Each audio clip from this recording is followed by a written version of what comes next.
Marry a stranger in 48 hours or lose everything you've built.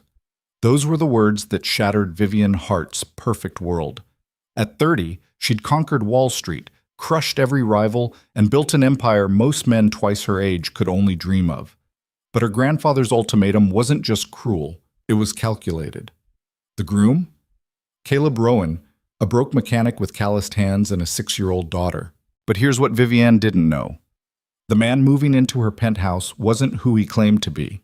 Stay until the end to discover his true identity. Hit like and comment your city so I can see how far this story travels. The mahogany doors of Sterling Global's boardroom slammed open with enough force to rattle the crystal chandelier. Vivian Hart didn't flinch.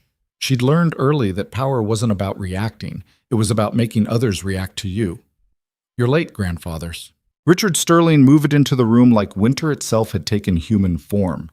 83 years old, spine straight as rebar, wearing a suit that probably cost more than most people's cars. His eyes, the same ice blue as Vivian's, swept over the empty conference table before settling on his granddaughter. "Clear the room," he said.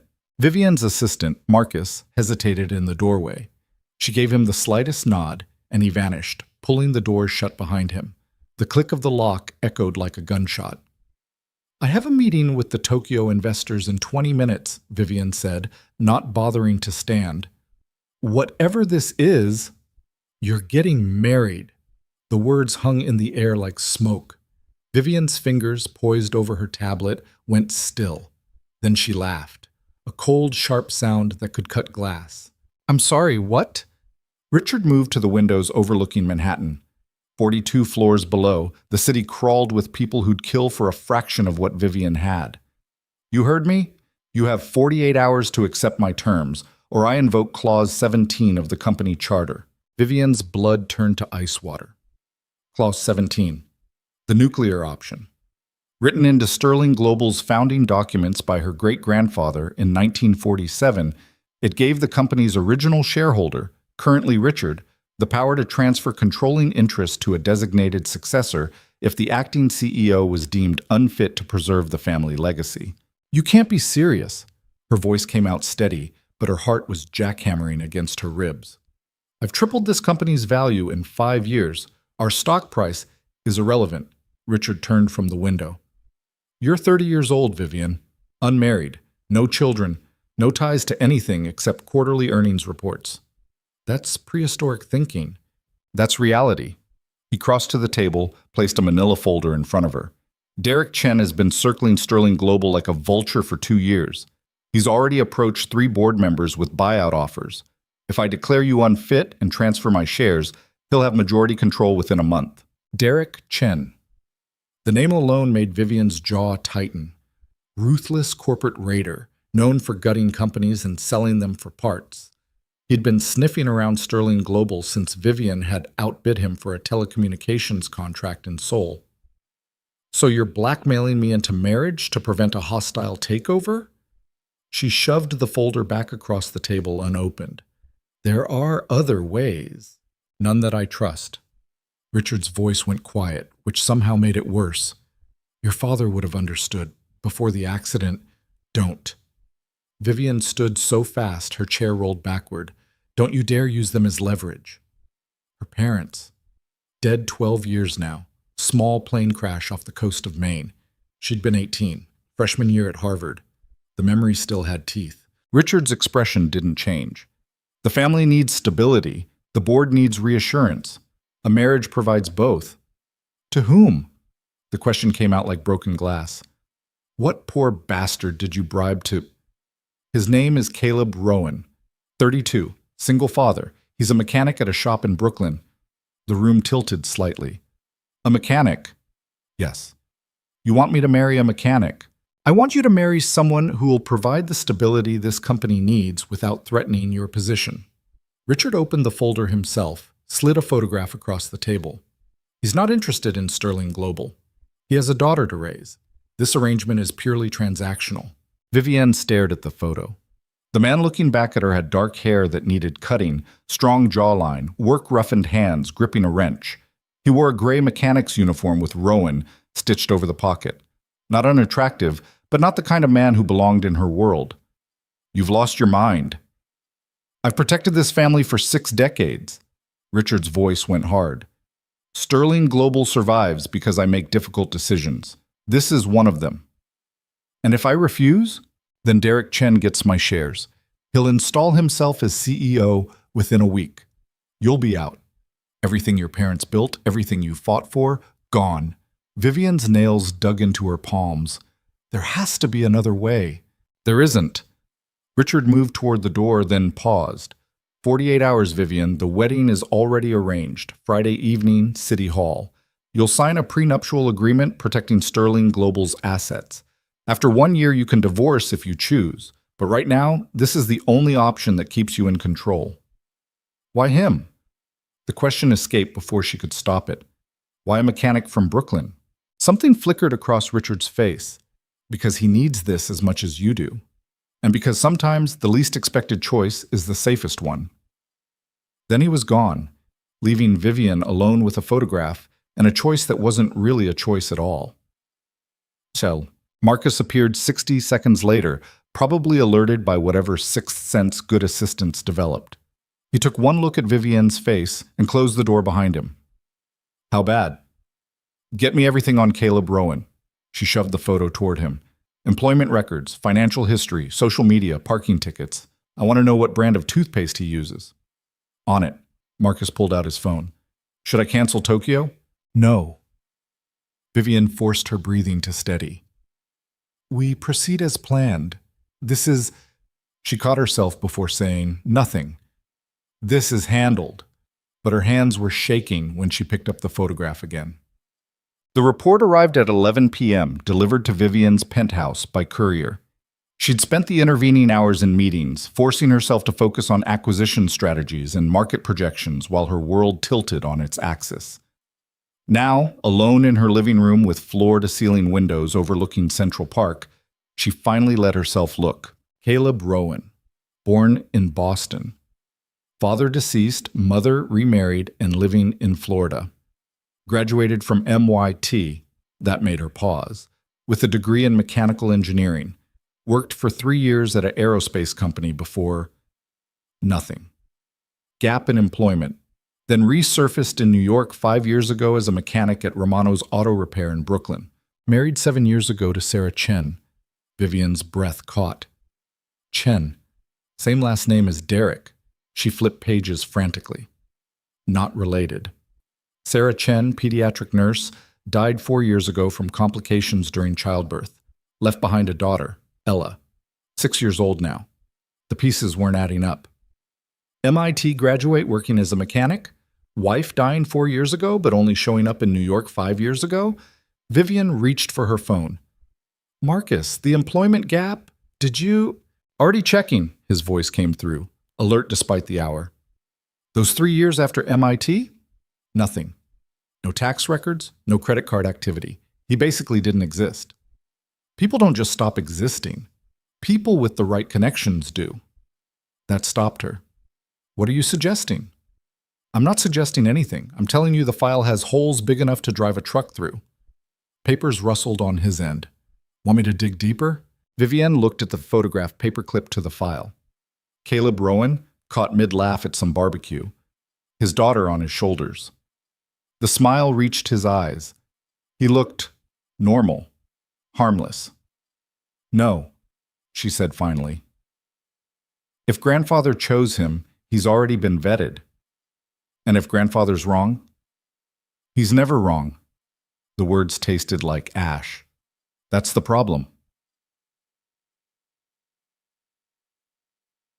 Friday arrived like an execution date. Vivian chose a cream-colored suit. Not white, she wasn't that much of a hypocrite. And diamond studs her mother had worn. Professional, controlled.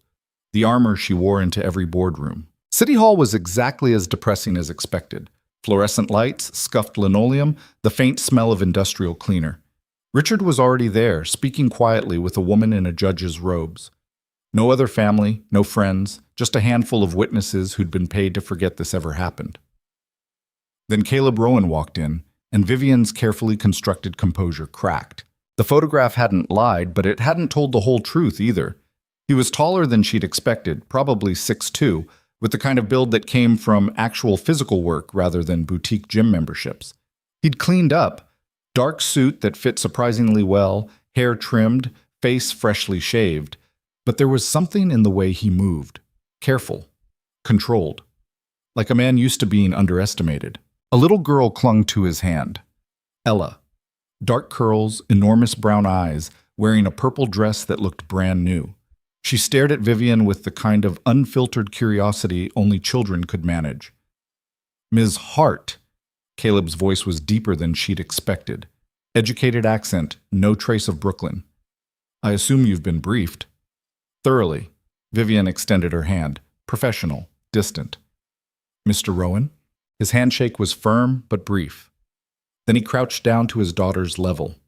Ella, this is Vivian. Remember what we talked about? The girl nodded solemnly. You're going to be my dad's wife. For a while, yes. Vivian had no idea how to talk to children. They were like tiny drunk adults, completely unpredictable. Do you have a dog? What? Ella, Caleb said gently. We talked about this. But you said she has a big house. The girl's lower lip trembled. Big houses have dogs. Vivian looked at Caleb, who had the grace to appear embarrassed. We can discuss pets later. No dogs, Vivian said flatly. Then, seeing the child's face crumple, added, But there's a doorman. His name is George. He has pictures of his dog. It was a pathetic olive branch, but Ella brightened slightly. The ceremony took 11 minutes. Vivian had timed worse conference calls. The judge recited the standard vows: love, honor, cherish, sickness, and health. All lies, all legal binding. When Caleb slid the ring onto her finger, his hands were steady. Hers weren't. You may kiss the bride. Caleb's eyes met hers. Something passed between them, acknowledgement of the absurdity maybe, or just mutual survival instinct. His kiss was brief, professional, the kind of thing you'd do at a networking event. It meant nothing. Vivian told herself it meant nothing. Congratulations, the judge said, sounding about as enthusiastic as someone reading a grocery list. You're now legally married. Richard stepped forward, envelope in hand. The prenuptial agreement countersigned by both attorneys. Vivian's assets remain separate. Mr. Rowan receives a monthly stipend for household expenses and Ella's care. After 12 months, either party can file for divorce with no contest. Caleb took the envelope without opening it. Understood. There's also this. Richard produced a second envelope, this one addressed to Caleb. First month's payment. The apartment has been prepared. Marcus will coordinate the move. We can move ourselves, Caleb started. Monday, Richard continued as if he hadn't spoken. That gives you the weekend to make arrangements. Vivian watched this exchange with growing unease. Her grandfather was many things, cold, calculating, ruthless, but he wasn't usually this efficient. It felt rehearsed, like everyone had scripts except her. I need to speak with my wife, Vivian said, the word wife foreign on her tongue. Alone. Richard's eyebrow lifted. There's a room outside. She didn't wait for agreement, just walked out into the hallway. After a moment, Caleb followed, leaving Ella with Richard and the judge. The hallway was empty, echoing. Vivian turned on him. What did he offer you? Caleb's expression didn't change. I'm sorry? My grandfather doesn't do charity, so what did he offer you? Money? Connections? A way out of whatever trouble you're in? He offered me safety. The answer was so direct it caught her off guard. For my daughter. From what? That's not part of our agreement. He said it gently, but there was steel underneath. You don't ask about my past. I don't interfere with your business. We maintain appearances for 1 year, then we're done. And you're just fine with that? Living in my home, taking my money, pretending to be my husband? Something flickered across his face. Ms. Hart, it's Vivian. If we're married, you should probably use my first name. Vivian. He said it carefully, like testing unfamiliar territory. I understand this isn't what you wanted. It's not what I wanted either, but we're both here because the alternative is worse. So I suggest we make this as painless as possible. I'll stay out of your way. You'll barely know I'm there. You're moving into my penthouse with a 6-year-old who goes to bed at 8 and knows how to be quiet. He stepped closer, and Vivian caught a scent that was all wrong for this sterile hallway. Motor oil and cedar, like he'd walked out of a workshop instead of a wedding. "I'm not here to disrupt your life. I'm here to protect mine." "From what?" she asked again. This time he didn't answer, just looked at her with eyes that had seen things her quarterly reports couldn't quantify. The door opened. Richard appeared, Ella's hand in his. "The car's waiting." The penthouse had been transformed. Vivian stood in her own living room Monday evening and barely recognized it. Her pristine, minimalist space, all white surfaces and chrome accents, now featured colorful storage bins, a child-sized table with crayons, and what appeared to be a stuffed elephant the size of a golden retriever.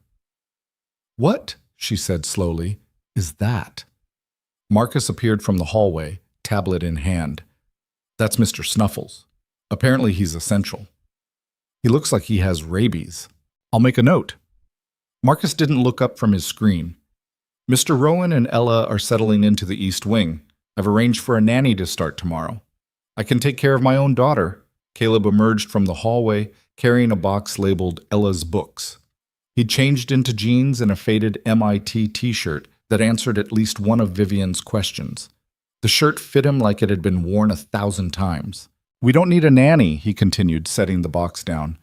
"Ella's in first grade. I'll handle pickup and drop-off." "The school is in Brooklyn," Vivian said.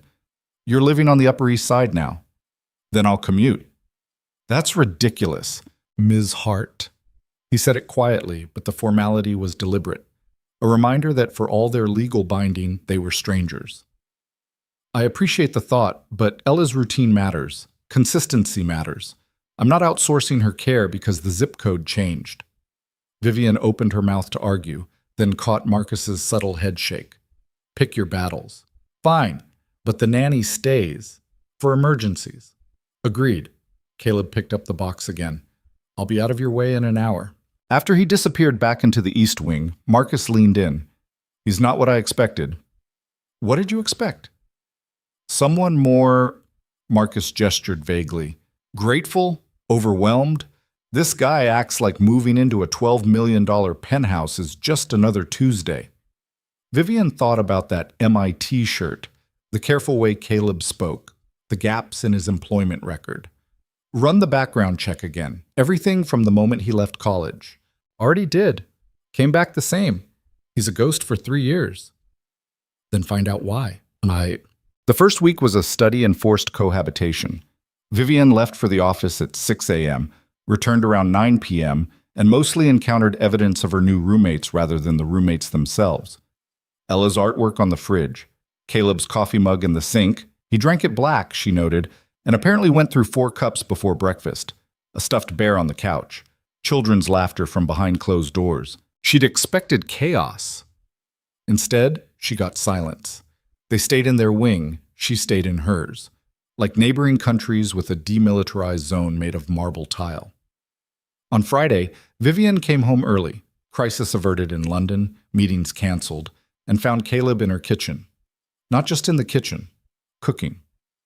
"What are you doing?" The question came out sharper than intended. Caleb looked up from where he was doing something complicated with a wok. "Making dinner." Ella requested orange chicken. "I have a chef." "Who comes 3 times a week. It's Friday. He's not scheduled." Caleb returned his attention to the stove. "There's enough if you want some." Vivian couldn't remember the last time someone had cooked for her. Business dinners, catered events, takeout consumed at her desk. Yes. Actual home cooking? Not since her mother. "I have work to do. Suit yourself." He added something that sizzled violently. The smell was incredible. "Ella, set an extra place just in case." The little girl appeared from the living room carrying plates that were probably worth more than most people's monthly rent. She approached Vivian cautiously, like approaching a skittish animal. "Do you like orange chicken?" "I don't know," Vivian admitted. "I've never had it." Ella's eyes went wide. "Never?" "Never." "Then you have to try Daddy's. It's the best." She set a plate at the head of the table, Vivian's usual spot. "Please." Vivian looked at Caleb, who was very deliberately not looking at her, giving her an out. She could retreat to her office, maintain the boundaries they'd established, keep this arrangement purely transactional. Instead, she pulled out her chair and sat. Dinner was awkward and perfect in equal measure. Ella chattered about first grade, about a girl named Sophie who brought the best snacks, about how Mr. Snuffles didn't like the new apartment because it echoed. Caleb interjected occasionally, gentle corrections and redirections, the practiced rhythm of a single parent. The orange chicken was objectively the best thing Vivian had eaten in months. "You learned to cook at MIT?" she asked, surprising herself. Caleb's hand paused halfway to his water glass. "No. Learned from my mom. She insisted engineers needed practical skills." Smart woman. She was. Something crossed his face, there and gone. She is, Florida. The correction was clumsy, deliberately so. Vivian recognized evasion when she heard it. "Daddy makes the best grilled cheese, too," Ella announced. "Even the crusts taste good." "High praise," Vivian said dryly. "She's easily impressed." But Caleb smiled when he said it, and for the first time Vivian saw what he must have looked like before. Younger, lighter, unburdened by whatever he was running from.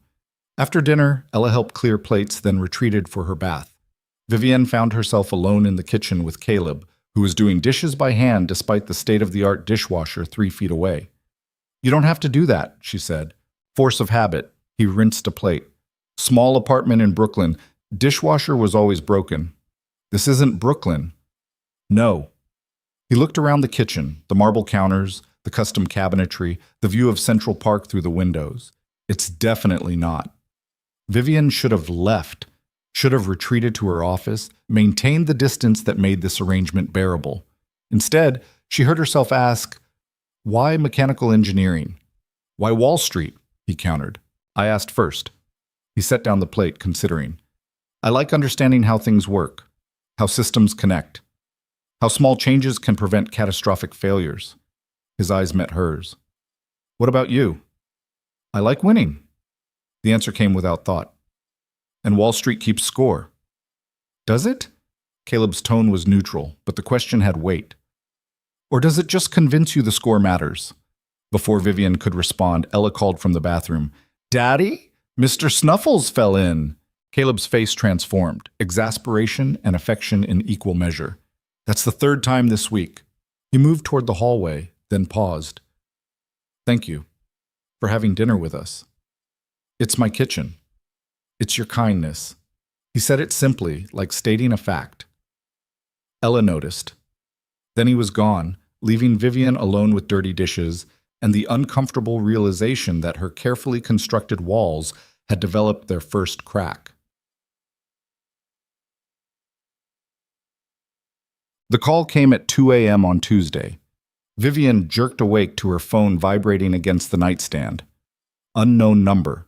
She almost ignored it, probably spam or a wrong number, but years of emergency middle-of-the-night deals had trained her otherwise. Heart. Heavy breathing. Then a child's voice, thin with terror. "Is my daddy there?" Vivian sat bolt upright. "Ella?" "The bad men are here again," whispered, barely audible. "Daddy said to call you if—" The line went dead. Vivian was out of bed before conscious thought caught up. She yanked on clothes, grabbed her phone, and was halfway to the east wing when Caleb's door opened. He was already dressed, already moving. "Ella called me," Vivian said. "She said—" "I know, I got the alert."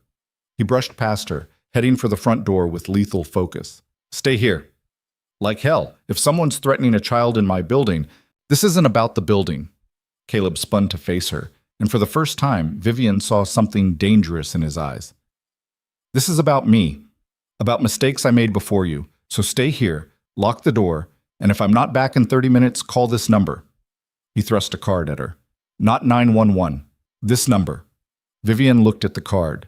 No name, just a phone number with a DC area code. "What the hell did you do?" she demanded. "Protected my daughter." He was already moving again. 30 minutes. Then he was gone, and Vivian was left standing in her penthouse at 2 a.m., holding a mysterious phone number and realizing she'd married a complete stranger. She waited exactly 3 minutes before following.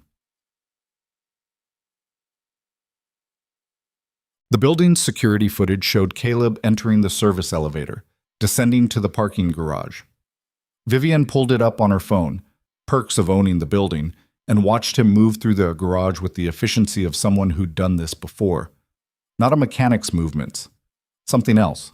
She took the main elevator down, emerging into the garage to find it empty except for her Mercedes and Caleb's beat-up Honda. Then she heard it. Voices from the far corner near the maintenance access. Vivian moved closer, staying behind the concrete pillars. "Don't care what you think you're owed." Caleb's voice, cold as she'd never heard it. "The answer is no. Your brother disagrees." A second voice, male, with an accent Vivian couldn't place. "He says you have something that belongs to the family." "I have a daughter, that's what I have." "You have access, codes, accounts." The voice grew harder. "Information that could prove very valuable to the right buyer." "Then find another seller." Movement. Vivian risked a glance around the pillar and saw 3 men surrounding Caleb. Armed, professional, not random thugs, something worse. "We tried asking nicely," the speaker continued. He was tall, scarred, military-bearing. "But you ignored messages, changed numbers, hid behind new names." He pulled out a phone, showed Caleb the screen. "Nice penthouse, pretty wife, sweet little girl." Caleb moved so fast Vivian almost missed it. One moment he was standing still. The next, the phone was on the ground and the man was against the wall, Caleb's forearm across his throat. "You stay away from them. You stay away from Ella, or I'll make sure everyone knows what happened in Prague." The man laughed, even with his air cut off. "Empty threat. You tell that story, you go down too." "I'm already down." Caleb's voice dropped to something lethal. "I've got nothing left to lose. Do you?" A standoff. The other 2 men shifted, hands moving toward weapons. Then Vivian stepped out from behind the pillar. "I wouldn't." She kept her voice level, even though her heart was trying to escape her chest. "Building security has you on 6 cameras. NYPD response time to this address is 90 seconds, and I promise you the lawyers I have on retainer will bury you so deep you'll need a team of archaeologists to find daylight." 4 sets of eyes turned to her. Caleb's face went through several expressions: surprise, anger, and something that might have been respect. The scarred man pushed Caleb away, straightening his jacket. "Ms. Hart, how nice to finally meet you." "I don't know who you are, and I don't care." Vivian pulled out her phone, made a show of opening the security app. "But you're trespassing in my building. You have 60 seconds to leave before I call the police." "This isn't your business." "He's my husband." "That makes it exactly my business." The lie came smoothly, as if this arrangement was real, as if she and Caleb were actually a team. The man studied her for a long moment, then smiled. "Interesting, very interesting." He gestured to his companions. "We'll be in touch, Rowan. Tell your wife it was a pleasure." They left. Actually, left. Vivian watched the security feed until their car exited the garage, then turned to Caleb. "Start talking."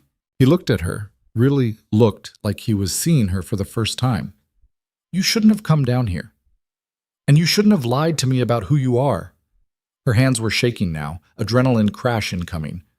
"Who were those men? What did they want? And what the hell happened in Prague?" Caleb was quiet for a long moment. Then, "Did Ella call you from the penthouse phone?" The question threw her. "Yes." "Why?"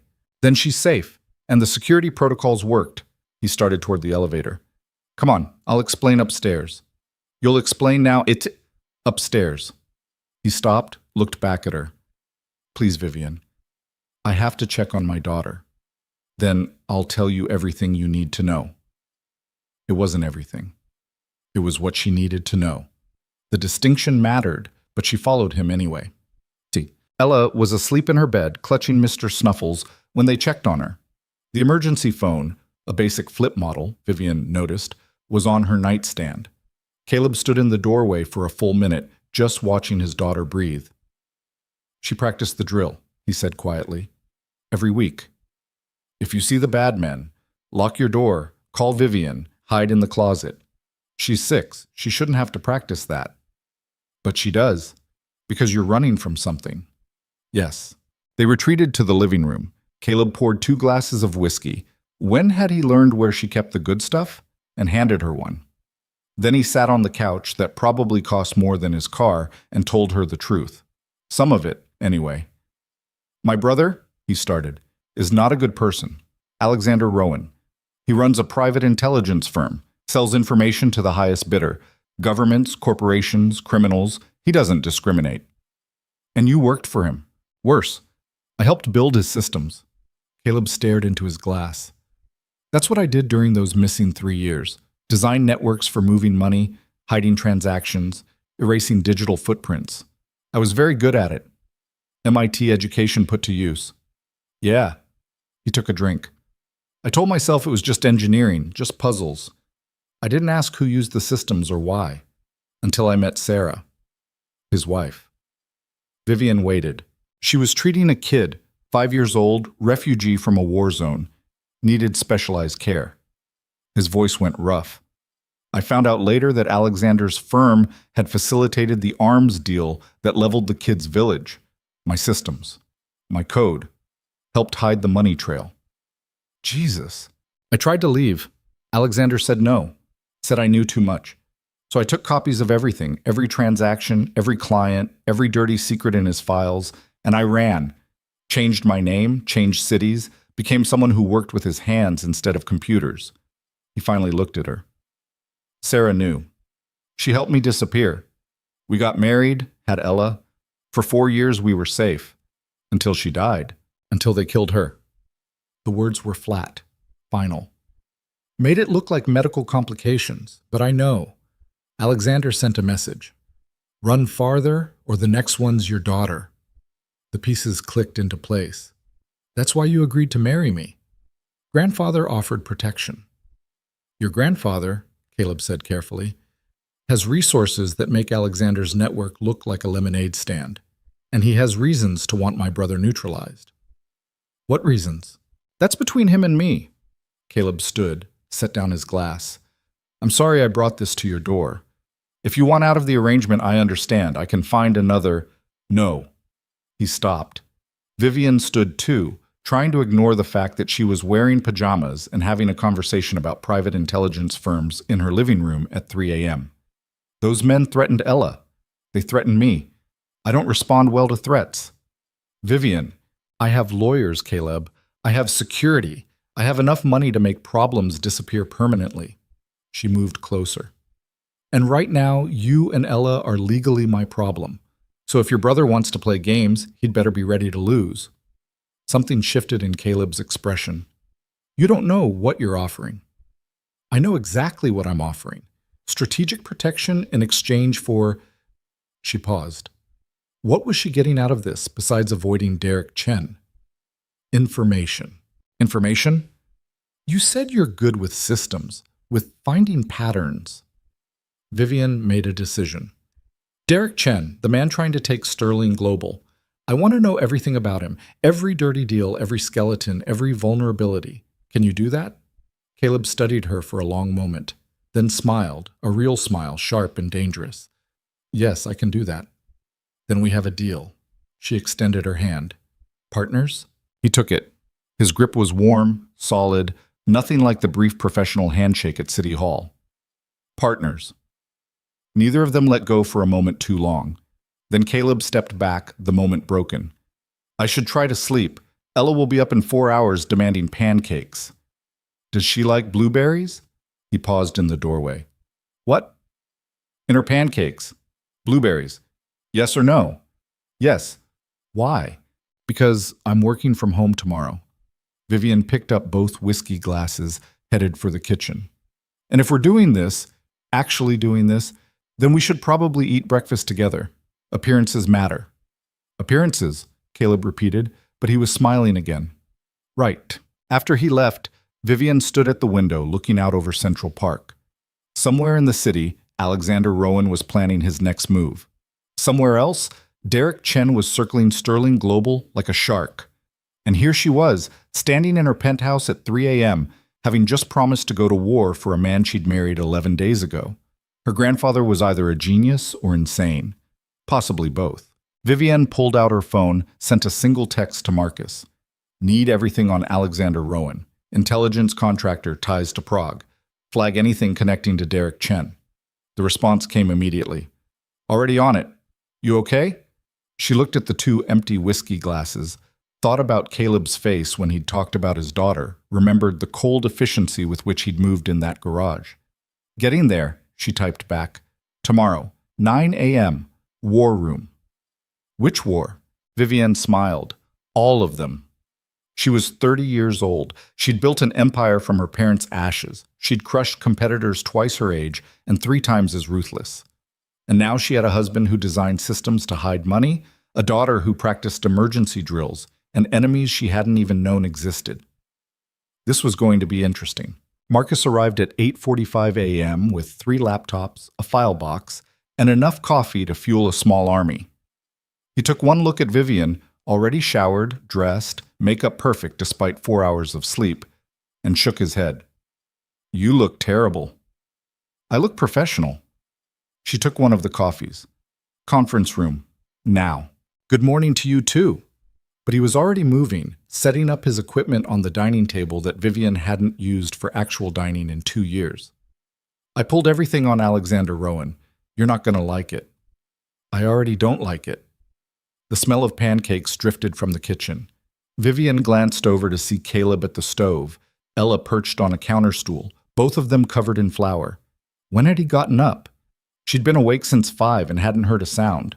Morning, Caleb called out, not looking away from the griddle. Coffee's fresh? Marcus raised an eyebrow. Domestic. Shut up, Vivienne muttered. 20 minutes later, they were deep in files while Caleb and Ella ate breakfast at the kitchen counter. Vivienne had insisted they start without her. Work came first, always. But she kept catching herself glancing over.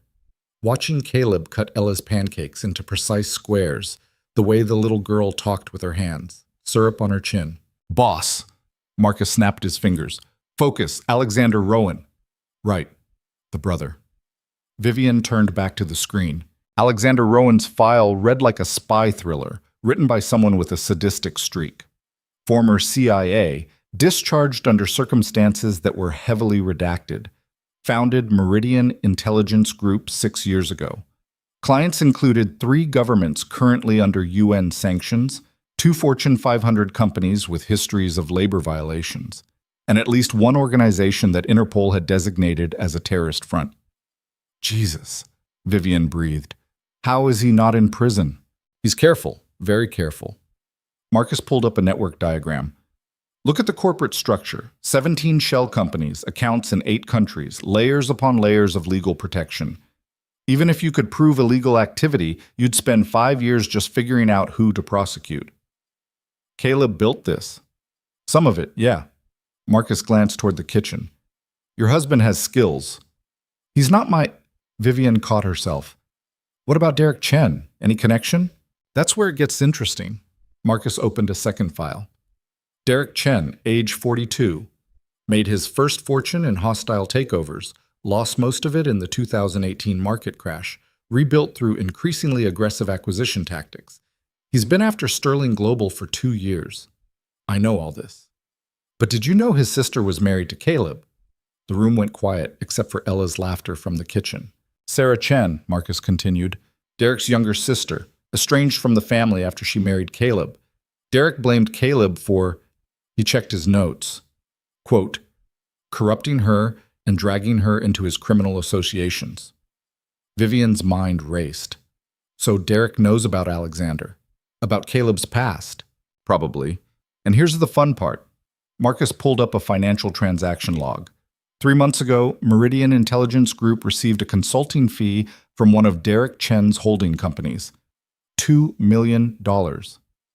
Derek hired Alexander. To do what, we don't know, but the timing is suspicious. $2 million 3 months ago. Your grandfather proposes the marriage arrangement 2 weeks later. Vivienne sat back, pieces clicking into place. Grandfather knew. He knew Derek was working with Alexander. This whole thing, the marriage, the threat to transfer shares, it wasn't about me at all. It was about putting Caleb somewhere Derek couldn't touch him, Marcus finished, and giving you the resources to fight back. That manipulative bastard. But there was admiration in her voice. Richard Sterling played chess while everyone else was playing checkers. So what's the play? Marcus asked. Vivian looked at the network diagram, the web of shell companies and hidden transactions. Then she looked at Caleb, who was now wiping syrup off Ella's face with a patience that shouldn't exist before 9 a.m. We need to know what Derek hired Alexander to do, and we need leverage. She stood, walked to the kitchen. Caleb, a word. He glanced at Ella. Can it wait 10 minutes? I need to be now. Something in her tone made him move.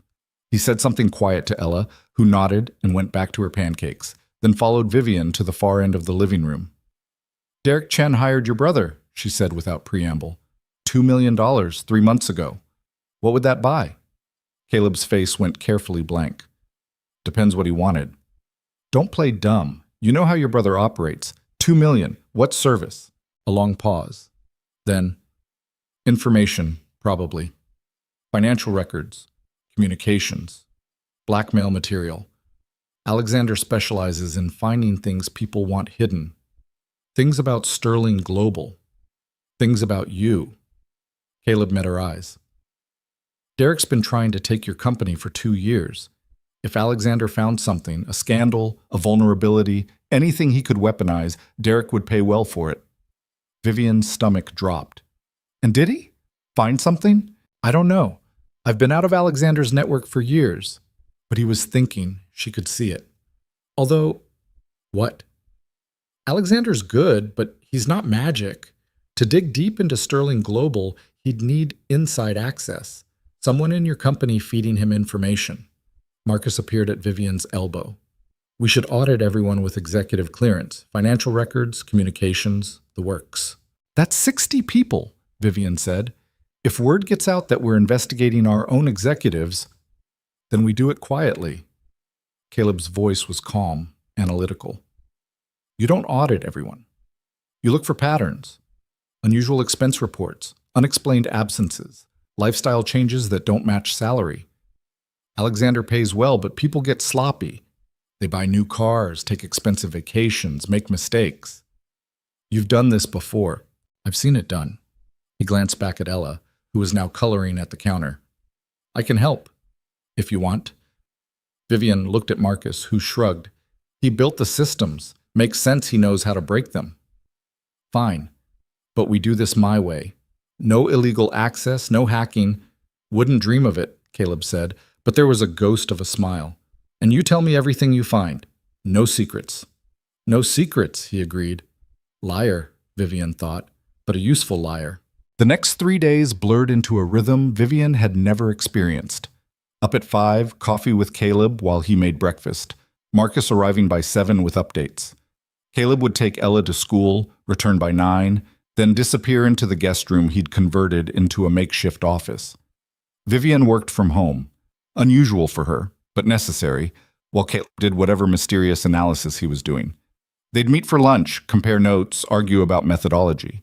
You can't just eliminate someone because they seem nice, Caleb said on Wednesday, crossing a name off Vivian's suspect list. James has worked for Sterling Global for 15 years. He was my father's assistant, which makes him perfect for recruitment. Long tenure, trusted position, probably feels undervalued. Caleb pulled up a spreadsheet. Look at his expense reports. 3 trips to Miami in the last 6 months. Did Sterling Global have business in Miami? Vivian checked. No, but Alexander has a satellite office there, registered under a different name, but it's his. Caleb highlighted the dates. James flies out Friday evening, returns Sunday night. Every time he expenses a rental car but no hotel. Maybe he has family. His family's in Oregon. I checked.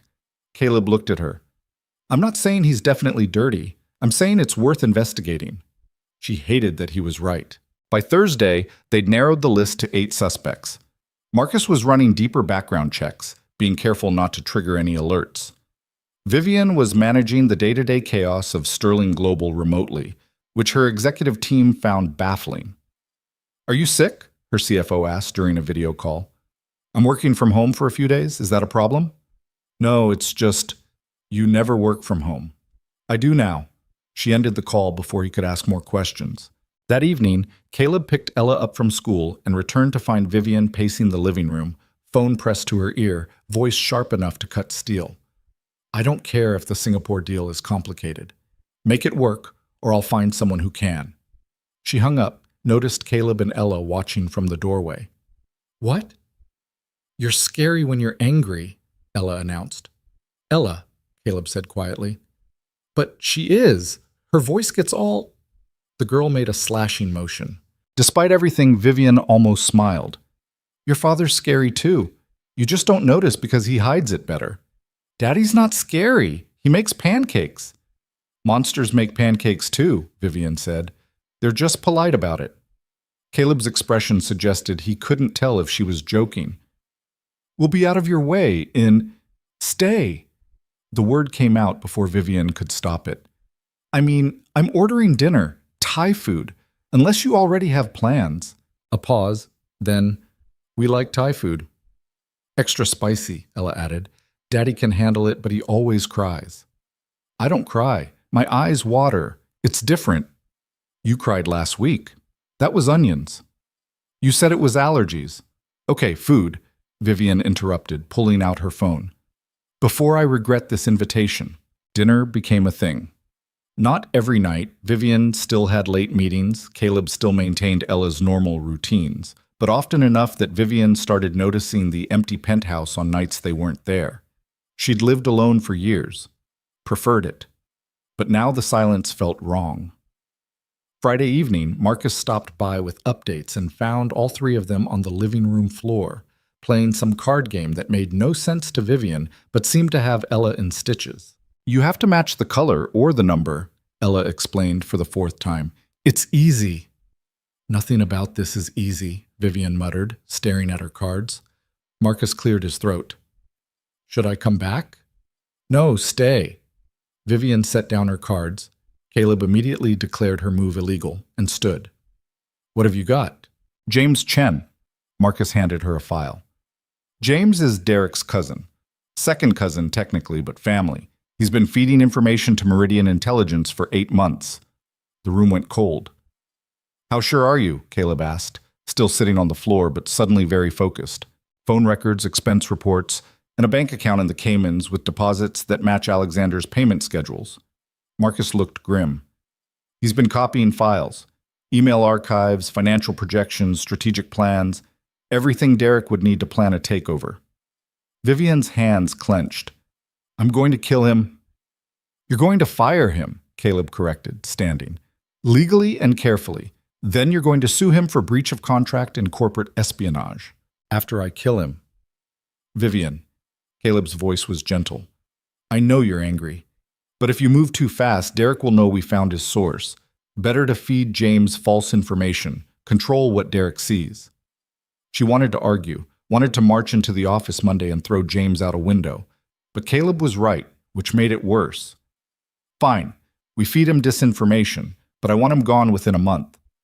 2 weeks, Marcus suggested. Any longer and it looks suspicious. Daddy? Ella's small voice cut through the tension. Are you playing or not?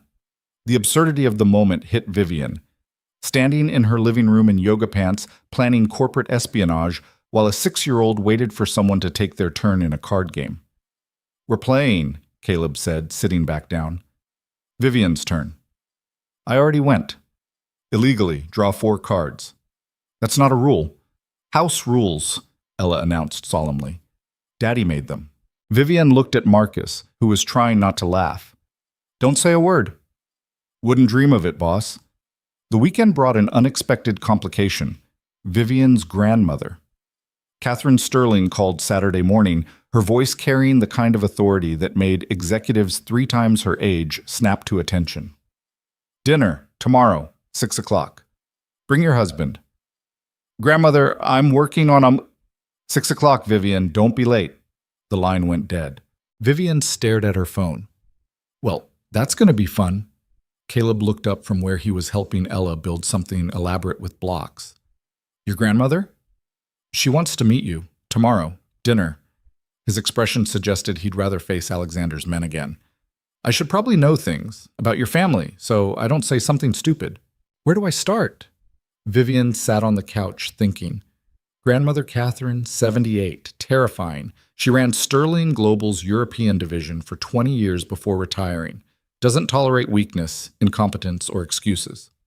So she's like you, but with more practice. I'm not. Vivian caught his slight smile. Shut up. What else? She loved my parents. Blames herself for not being there when they died. She was in Paris, handling a merger. Vivian's throat tightened. She got on a plane the moment she heard, but by the time she landed, Caleb's expression softened. I'm sorry. It was 12 years ago. Doesn't matter. Loss doesn't have a statute of limitations. He said it like someone who knew, like someone who'd lost people too. Ella tugged on Caleb's sleeve. Can I come to dinner? No, sweetheart. This is grown-up dinner. But I want to meet Vivian's grandmother. And you will, just not tomorrow. Caleb glanced at Vivian. Is there a dress code? Formal. Very formal. Grandmother believes casual dining is a sign of societal collapse. I don't own a tuxedo. Then we're shopping today. Vivian stood. Marcus can watch Ella. I'm not a babysitter, Marcus protested. You're whatever I pay you to be. Ella, Marcus is going to teach you about spreadsheets. The little girl's face lit up. Really? Absolutely not, Marcus and Caleb said simultaneously. 2 hours later, Vivian found herself in a men's boutique on Fifth Avenue, watching Caleb try on formal wear with the enthusiasm of someone facing a root canal. This is ridiculous, he muttered, adjusting a bow tie. I look like a waiter. You look fine. Actually, he looked better than fine. The tuxedo fit him perfectly, emphasizing shoulders she hadn't really noticed before. When had she started noticing his shoulders? Your grandmother is going to see right through this, Caleb said, turning to examine himself in the mirror. She'll know it's fake. Then we make it real. What? Vivian stepped closer, reaching up to fix his tie. We sell it. Married couple, deeply in love, everything perfect. Can you do that? Can you? He was very still, watching her adjust the silk. You're not exactly known for emotional displays. I can fake it for one dinner. That's romantic. This isn't a romance, Caleb. It's a business arrangement. Right. His voice was flat. Business. Something had shifted in the air between them. Vivian was suddenly very aware of how close they were standing, how her hands were still on his tie, how his eyes were a darker brown than she'd realized. We should, she started. Ms. Hart, the sales associate appeared with several shirts. I have the options you requested. The moment broke. Vivian stepped back, professional distance reasserting itself. Good. We'll take the tuxedo and 3 shirts. That evening, Vivian found herself unable to focus. She tried working. There were always reports to read, deals to analyze, but kept catching herself staring at nothing, thinking about Caleb's hands on a bow tie, the way he'd looked at her in that mirror. This was a problem. She didn't do attraction, didn't do messy emotions. Her last relationship had ended 3 years ago when she'd missed her boyfriend's birthday for a merger meeting and he'd called her a soulless corporate robot. She hadn't disagreed strongly enough to fight about it. But Caleb was different. Caleb was here, in her space, cooking in her kitchen, playing cards with his daughter on her living room floor, making her penthouse feel less like an expensive tomb and more like a, no, not going there. Her phone buzzed, text from Marcus. Got something. Call when you can. She called. James isn't the only mole, Marcus said without preamble. Found 2 more. Different departments, different clearance levels, but all feeding information to Meridian. Vivian's blood went cold. Who? Sandra Yo, VP of Acquisitions, and Thomas Park, Senior Legal Counsel. Thomas has access to confidential settlement agreements, attorney-client privileged communications. Yep, and he's been copying files for 6 months. How did we miss this? Vivian was already pacing. We vet everyone, background checks, security clearances. Alexander's good at recruitment. He finds pressure points. Thomas's daughter has medical bills, Sandra's gambling debts. They both got cash infusions around the time the leaks started. So Derek knows everything, every deal, every strategy, every weakness. Vivian wanted to punch something. We're dead in the water. Not necessarily, Caleb's voice came through. Marcus had him on the line too. This is salvageable. How? You use it. Feed them information that serves your purposes. Make Derek think he's ahead when he's actually walking into a trap. What kind of trap? That depends on what you want. Destroy him? Buy him out? Force a settlement? Vivienne thought about Derek Chen, the man who'd been circling Sterling Global like a vulture, who'd hired Alexander, recruited her own employees, threatened everything her parents had built. I want him gone. Completely. No comeback, no second chances. Then we give him enough rope to hang himself, Caleb said. Feed your moles information about a major vulnerability. Make it look real. Derek takes the bait, commits resources to exploiting it. Then we reveal the whole thing was fake and he's overextended. That's incredibly risky. It's also your best shot. Derek's aggressive. He'll take any advantage he can get, use that against him. Marcus cleared his throat. For what it's worth, I think he's right. We control the information flow now. We decide what Derek sees.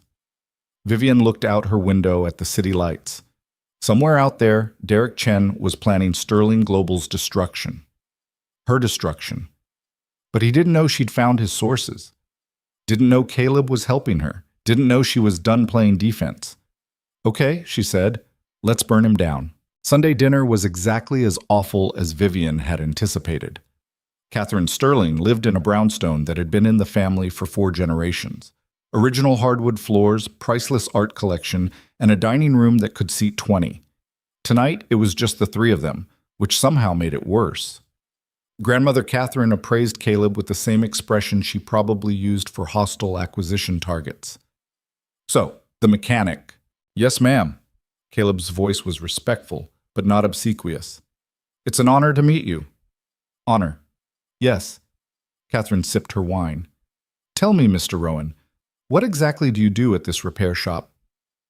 Diagnostic work mostly, electrical systems, computer modules. Modern cars are basically computers with wheels. And before the repair shop? Vivienne tensed. This was dangerous territory, but Caleb didn't hesitate. I worked in aerospace engineering, guidance systems. After my wife died, I needed something simpler, less travel. I see. Catherine's eyes were sharp.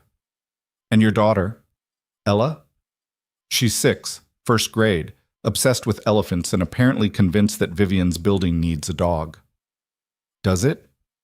No, Vivienne said firmly. Actually, Catherine said, a smile ghosting across her lips, a dog might be good for you. Teach you about caring for something other than quarterly earnings. I care about plenty of... Your grandfather tells me the marriage was his idea. Catherine cut through Vivienne's protest like it was tissue paper. Rather medieval, forcing 2 strangers into a legal binding. But Richard has always been pragmatic to the point of ruthlessness. He was protecting the company, Vivienne said. Was he? Or was he protecting you? The question landed like a bomb. Catherine set down her wine glass. Did you know your grandfather had a mild heart attack 3 months ago? The room tilted. What? Kept it quiet. Doctors said stress. Wanted him to step back, reduce his involvement in Sterling Global. Catherine's eyes moved between them. Instead, he arranged a marriage, put Caleb and Ella here, in your home, made sure you had something besides work to think about. Vivienne felt like she'd been punched. He manipulated me because he's worried about my health? He manipulated you because he loves you. Catherine's voice was gentle, which was somehow worse than her usual severity. And because he knows what this family does to people. Your great-grandfather died at his desk. Your grandfather has given everything to Sterling Global. Your parents, she trailed off. Died in a plane crash, Vivienne finished. Died exhausted. Your father hadn't slept properly in weeks. The pilot reported weather concerns. Your father overruled him. Catherine's hands trembled slightly. Work comes first. It's the Sterling way. But Richard doesn't want that for you. Caleb was very quiet beside her. So the marriage, Vivienne said slowly, wasn't about Derek Chen or hostile takeovers. Oh, those are real threats. But primarily, your grandfather wanted you to have a reason to come home, to have dinner with your family instead of eating at your desk. To remember there's more to life than board meetings. The words hung in the air like an indictment. Catherine stood. I'll check on dessert. You 2 talk amongst yourselves. When she was gone, Vivienne sat frozen, trying to process. 3 months. Grandfather had known for 3 months he was having heart problems, and instead of telling her, he'd arranged, "Breathe," Caleb said quietly. "I'm breathing." "No, you're spiraling. I can see it." His hand found hers under the table. "Your grandfather loves you. Maybe he went about it wrong, but he lied to me." Her voice cracked. "Made me think this was about the company when really he was worried I was going to work myself to death." "Are you?" Caleb's thumb traced small circles on her palm. "Working yourself to death?" Vivienne thought about the last 3 years, 18-hour days, 7 days a week. She'd dated briefly, but always canceled plans when work called. Had friends, technically, but couldn't remember the last time she'd seen them. Her apartment was a place to sleep, when she bothered sleeping. "I don't know how to be anything else," she admitted. "Then maybe that's what this year is about. Figuring out who you are when you're not being Vivienne Hart, CEO. "And who's that?" Caleb smiled. "Let's find out." Catherine returned with dessert, chocolate torte, Vivienne's childhood favorite, and the conversation shifted to lighter topics, family history, funny stories about Vivienne's parents, embarrassing childhood incidents that made Caleb laugh, and Vivienne threatened her grandmother with various corporate takebacks. "You were a handful," Catherine said fondly, "stubborn from day one." "I was focused. You were 7 years old and already planning hostile takeovers of the neighborhood lemonade stands. That was strategic consolidation. You made Tommy Richards cry. He was using substandard lemons." Caleb was trying not to laugh. Catherine noticed. "You should hear about the time she tried to hostile take over her own birthday party," the older woman said. "Grandmother, please," she fired the clown. "He wasn't performing to standard." This time Caleb did laugh, full and genuine, and Vivienne found herself smiling despite the humiliation. The evening ended with Catherine walking them to the door, hugging Vivienne tightly. "He's good for you," she whispered. "Don't let this one go." "It's a business arrangement," Vivienne said automatically. "So was your grandfather's marriage. 56 years of business." Catherine pulled back, eyes twinkling. Sometimes the best foundations are built on necessity. In the car ride home, Vivienne was quiet. Caleb didn't push, just let her think. Finally, "Did you mean it? What you said about figuring out who I am?" "Yes? Even though this ends in a year?" Caleb was quiet for a moment. "Especially because it ends in a year. You have 12 months to figure out what you actually want. Not what your grandfather wants, not what the board expects. What you want." "And what if I don't know?" "Then we figure it out together." He glanced at her. "Partners, remember? Partners." It should have been a business term, but something in the way he said it felt like more. Monday morning brought chaos in the form of Derek Chen going public. Vivienne was in a meeting when Marcus burst in, tablet extended.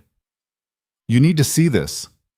The Wall Street Journal headline, "Sterling Global Succession Crisis. CEO Forced into Marriage to Prevent Hostile Takeover." Her stomach dropped. The article had everything: the marriage certificate, Richard's health issues, even quotes from anonymous sources about Vivienne's desperate attempt to maintain control. It painted her as weak, manipulated, unfit for leadership. "Derek," she said flatly, "has to be. The timing's too perfect." Marcus pulled up another article. "Bloomberg's running a similar piece. CNBC wants you for an interview. The stock's down 6%. Vivienne's phone was exploding with calls. Board members, investors, journalists, all wanting explanations. Caleb appeared in the doorway. "I heard." "How bad?" "Career ending," Vivienne said. "Maybe company ending." "No." His voice was firm. "This is Derek making a mistake. He's forcing you to respond publicly, which means I control the narrative now." Vivienne's mind was already racing.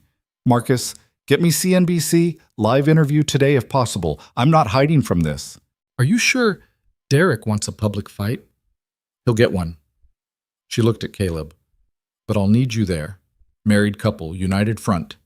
Can you do that?" He didn't hesitate. "Yes." The interview was scheduled for 4 p.m. 3 hours to prepare, to strategize, to figure out how to spin a forced marriage into a love story the market would buy. "This is insane," Marcus muttered, pulling up talking points. "This is war," Vivienne corrected. "And I don't lose wars." But as she looked at the headlines, at the gleeful tone of the articles tearing apart her life, she wondered if this time might be different. The CNBC studio was freezing, all harsh lights and cameras that felt like accusatory eyes. Vivian sat in the guest chair, mic clipped to her collar, watching the host shuffle notes. Beside her, Caleb looked calm in a way that seemed impossible given the circumstances. "You okay?" he asked quietly. "No."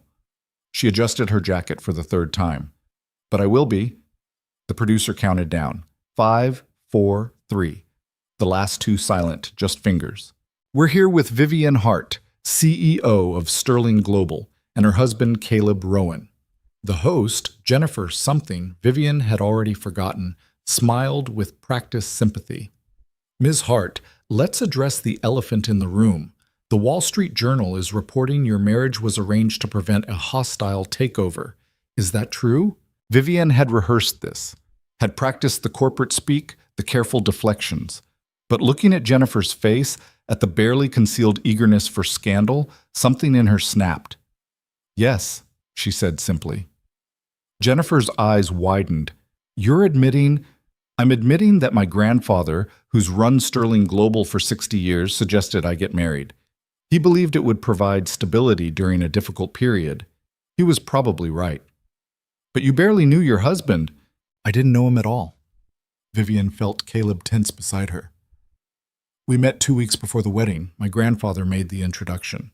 It was practical, not romantic." "So this is a business arrangement?" "It was." Vivian turned slightly, looked at Caleb. "And then Ella moved in. That's Caleb's daughter. She's 6, obsessed with elephants, terrible at card games, and has single-handedly destroyed my minimalist aesthetic with stuffed animals." A flicker of something crossed Jennifer's face. Confusion, maybe. This wasn't the defensive CEO she'd expected. "She sounds lovely," Jennifer said carefully, but nothing about this looks conventional," Vivian finished. "I know. Forced marriage, corporate intrigue, all very dramatic. Except, here's what the Journal didn't mention. My grandfather had a heart attack 3 months ago. Kept it quiet because that's what Sterlings do. We work until we drop. He arranged this marriage because he was terrified I'd do the same thing." Jennifer leaned forward. "He was worried about your health?" "He was worried I'd become him. 83 years old, no life outside the company, family members who barely know him." Vivian's throat tightened. "My parents died 12 years ago, plane crash. My father was exhausted, hadn't slept in weeks, but work came first.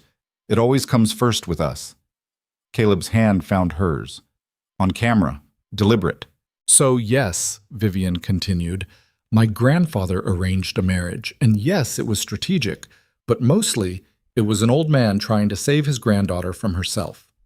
The studio was dead silent.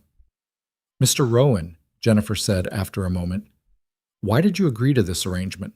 Caleb's grip on Vivian's hand tightened slightly. "I'm a single father. My wife died 4 years ago. Raising a daughter alone in Brooklyn on a mechanic's salary, it's not easy. Richard Sterling offered stability, safety, a chance to give Ella the kind of life I couldn't provide on my own." "So you married for money?" "I married for my daughter." His voice went hard. "And if that makes me mercenary, fine. But I'd do anything for Ella, including marry a stranger." "And now," Jennifer pressed, "the Journal suggests this marriage is a sham, that you're living separate lives." "The Journal is wrong," Vivian interrupted. "We eat dinner together most nights. Caleb cooks. He's better at it than any restaurant I've been to. Ella does homework at our kitchen counter. Last week she tried to teach me about fractions using chocolate chips." "How'd that go?" "I ate most of the teaching materials." Vivian felt herself almost smile. She was not impressed.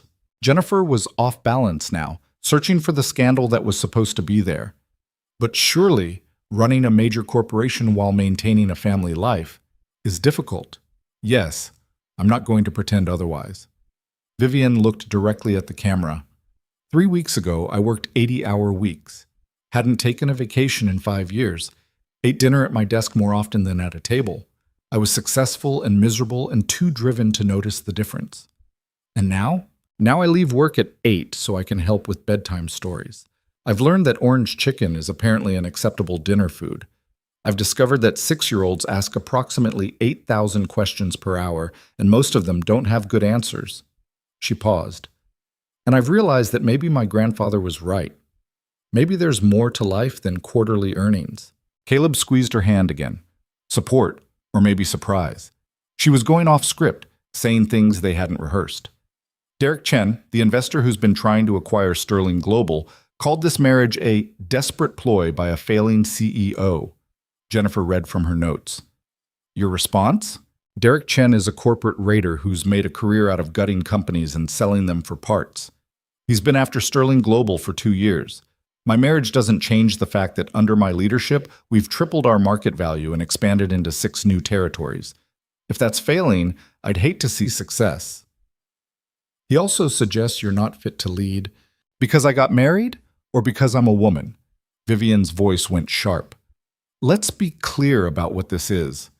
Derek sees an opportunity. Young female CEO, unconventional marriage. He thinks he can undermine my authority and swoop in. He's wrong. Strong words. True words. Vivian leaned forward. Sterling Global has survived wars, recessions, and market crashes. We'll survive Derek Chen. The interview lasted another 10 minutes, but Vivian knew the damage was done. Or rather, the narrative was shifted. Not a desperate CEO forced into marriage, but a woman trying to balance an impossible situation.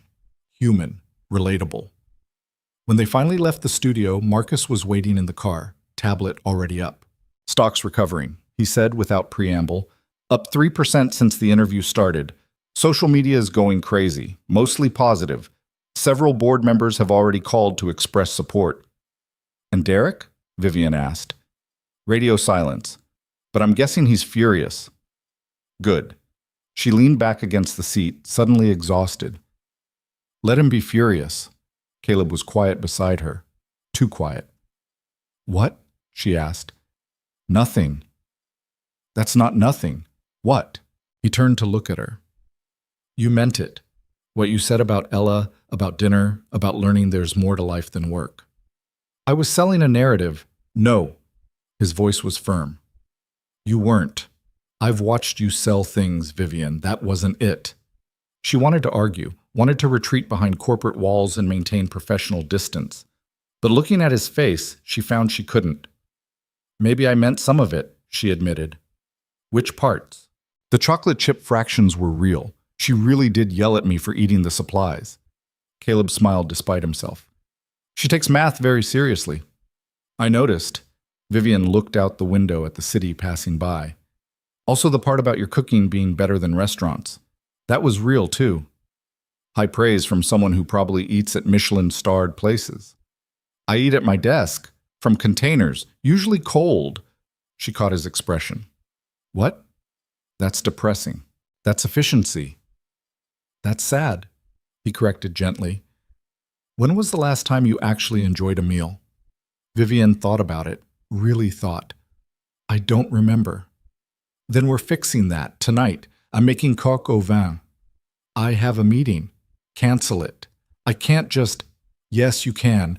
The world won't end if you leave work at 6. He was looking at her with that expression again, the one that suggested he saw past all her carefully constructed armor. Unless you're scared. Scared of what? Of admitting you might actually enjoy spending time with us. The challenge hung in the air between them. Vivian could make an excuse, retreat to her office, maintain the boundaries that kept this arrangement safely transactional. Or she could, fine, she heard herself say, 6 o'clock.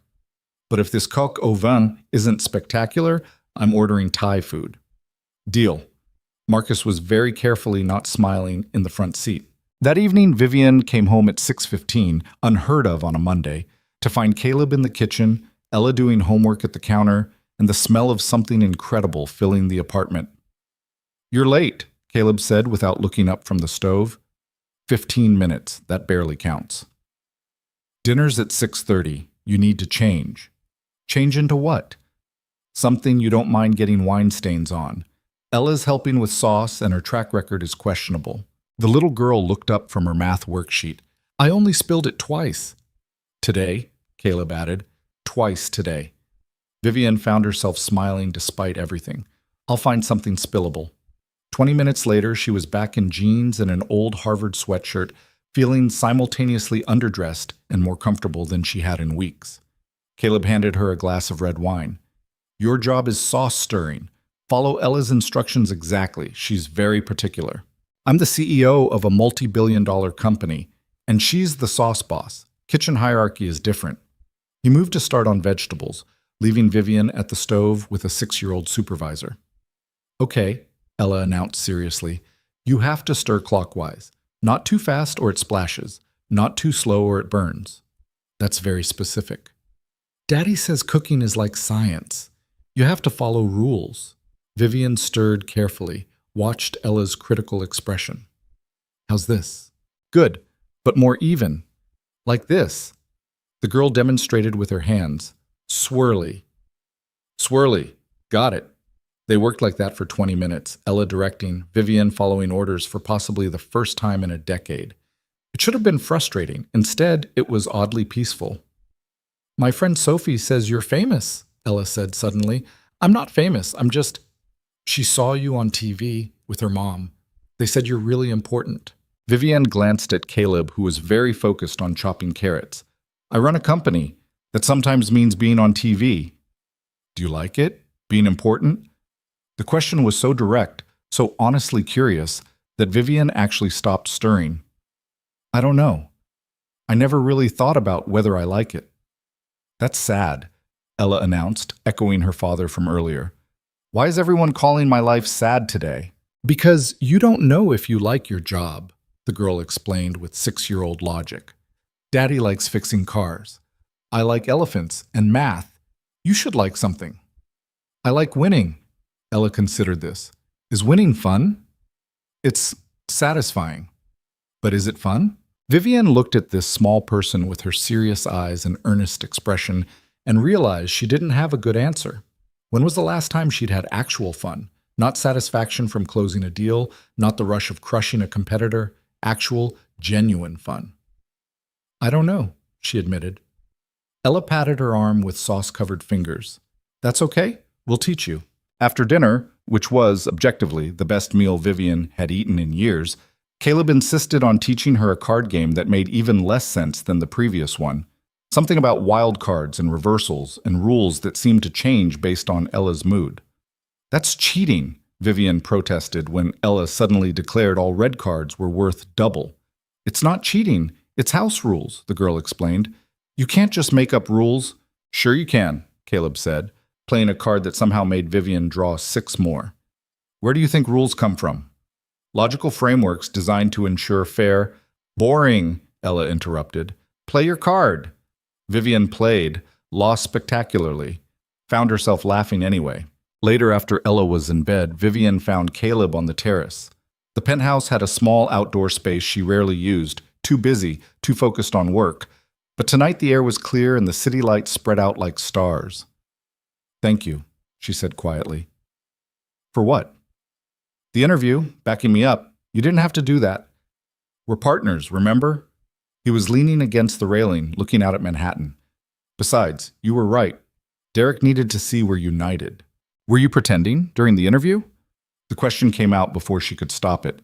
Caleb turned to look at her. Which part? Any of it. All of it. Vivian moved closer. When you held my hand, when you talked about Ella, was that performance? Some of it was performance, he admitted. The part about marrying for my daughter, that was real. Everything I said about wanting to give her a better life, that's true. And the rest? He was quiet for a long moment. The rest is complicated. Try me. 3 weeks ago, this was a business arrangement. 12 months? Then we're done. Clean, simple, transactional. He turned to face her fully.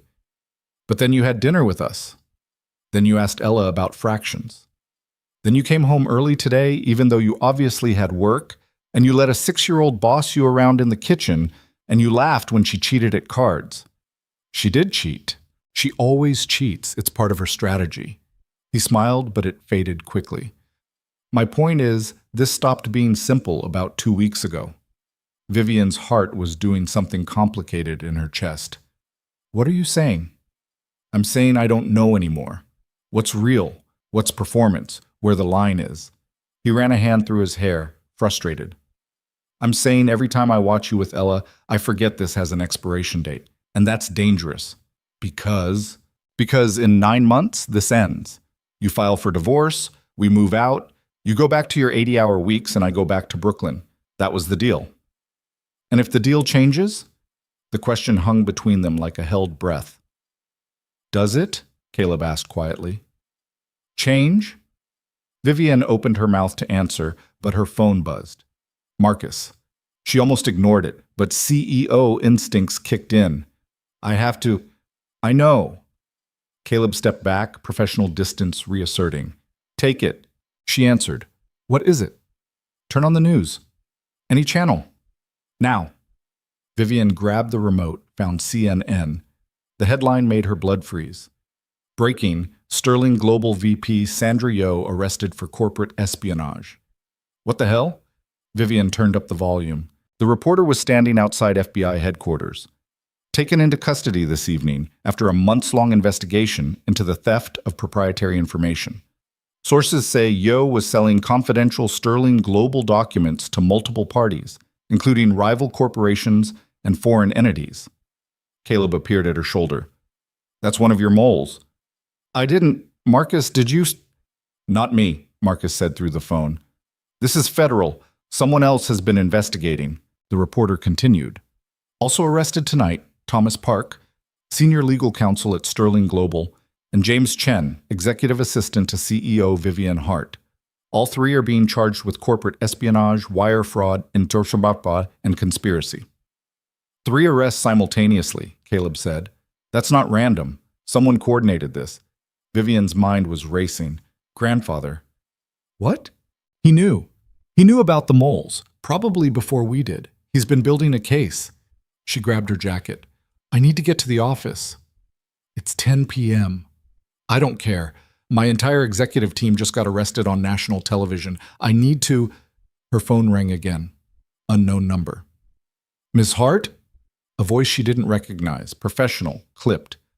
This is Agent Morrison, FBI. We need you to come to Federal Plaza for questioning. Vivian's stomach dropped. Am I being arrested? Not at this time. But we have questions about your company's security protocols and employee vetting procedures. A car is being sent to your location. I want my lawyer present. Of course, bring whoever you need. We'll be waiting. The line went dead. Vivian looked at Caleb. I have to go. I'm coming with you. You don't have to. I'm coming, he repeated. Partner, remember? 20 minutes later, they were in a federal interrogation room that smelled like stale coffee and anxiety. Vivian's lawyer, Patricia Chen, no relation to Derek, thankfully, sat beside her, expensive suit and sharper expression.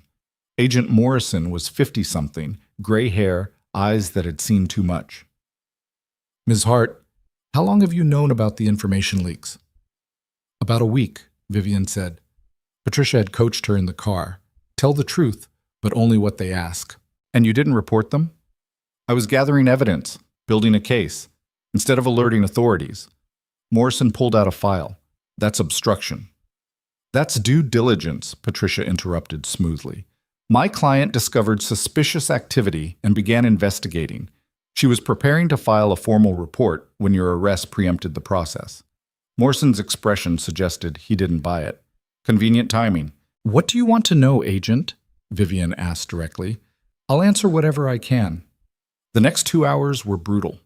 Questions about Sterling Global security, about her relationship with the arrested executives, about whether she'd noticed any suspicious behavior.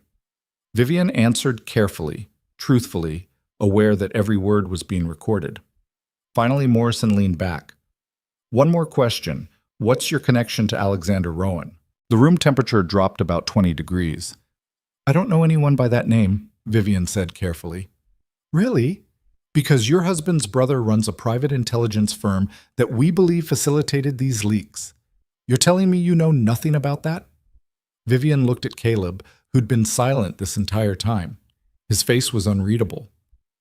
My husband's family history isn't relevant to Sterling Global's operations, she said, but it's very relevant to this investigation. Morrison pulled out another file. Meridian Intelligence Group, run by Alexander Rowan. We've been investigating them for 3 years. Money laundering, corporate espionage, potentially worse. And your employees were feeding him information.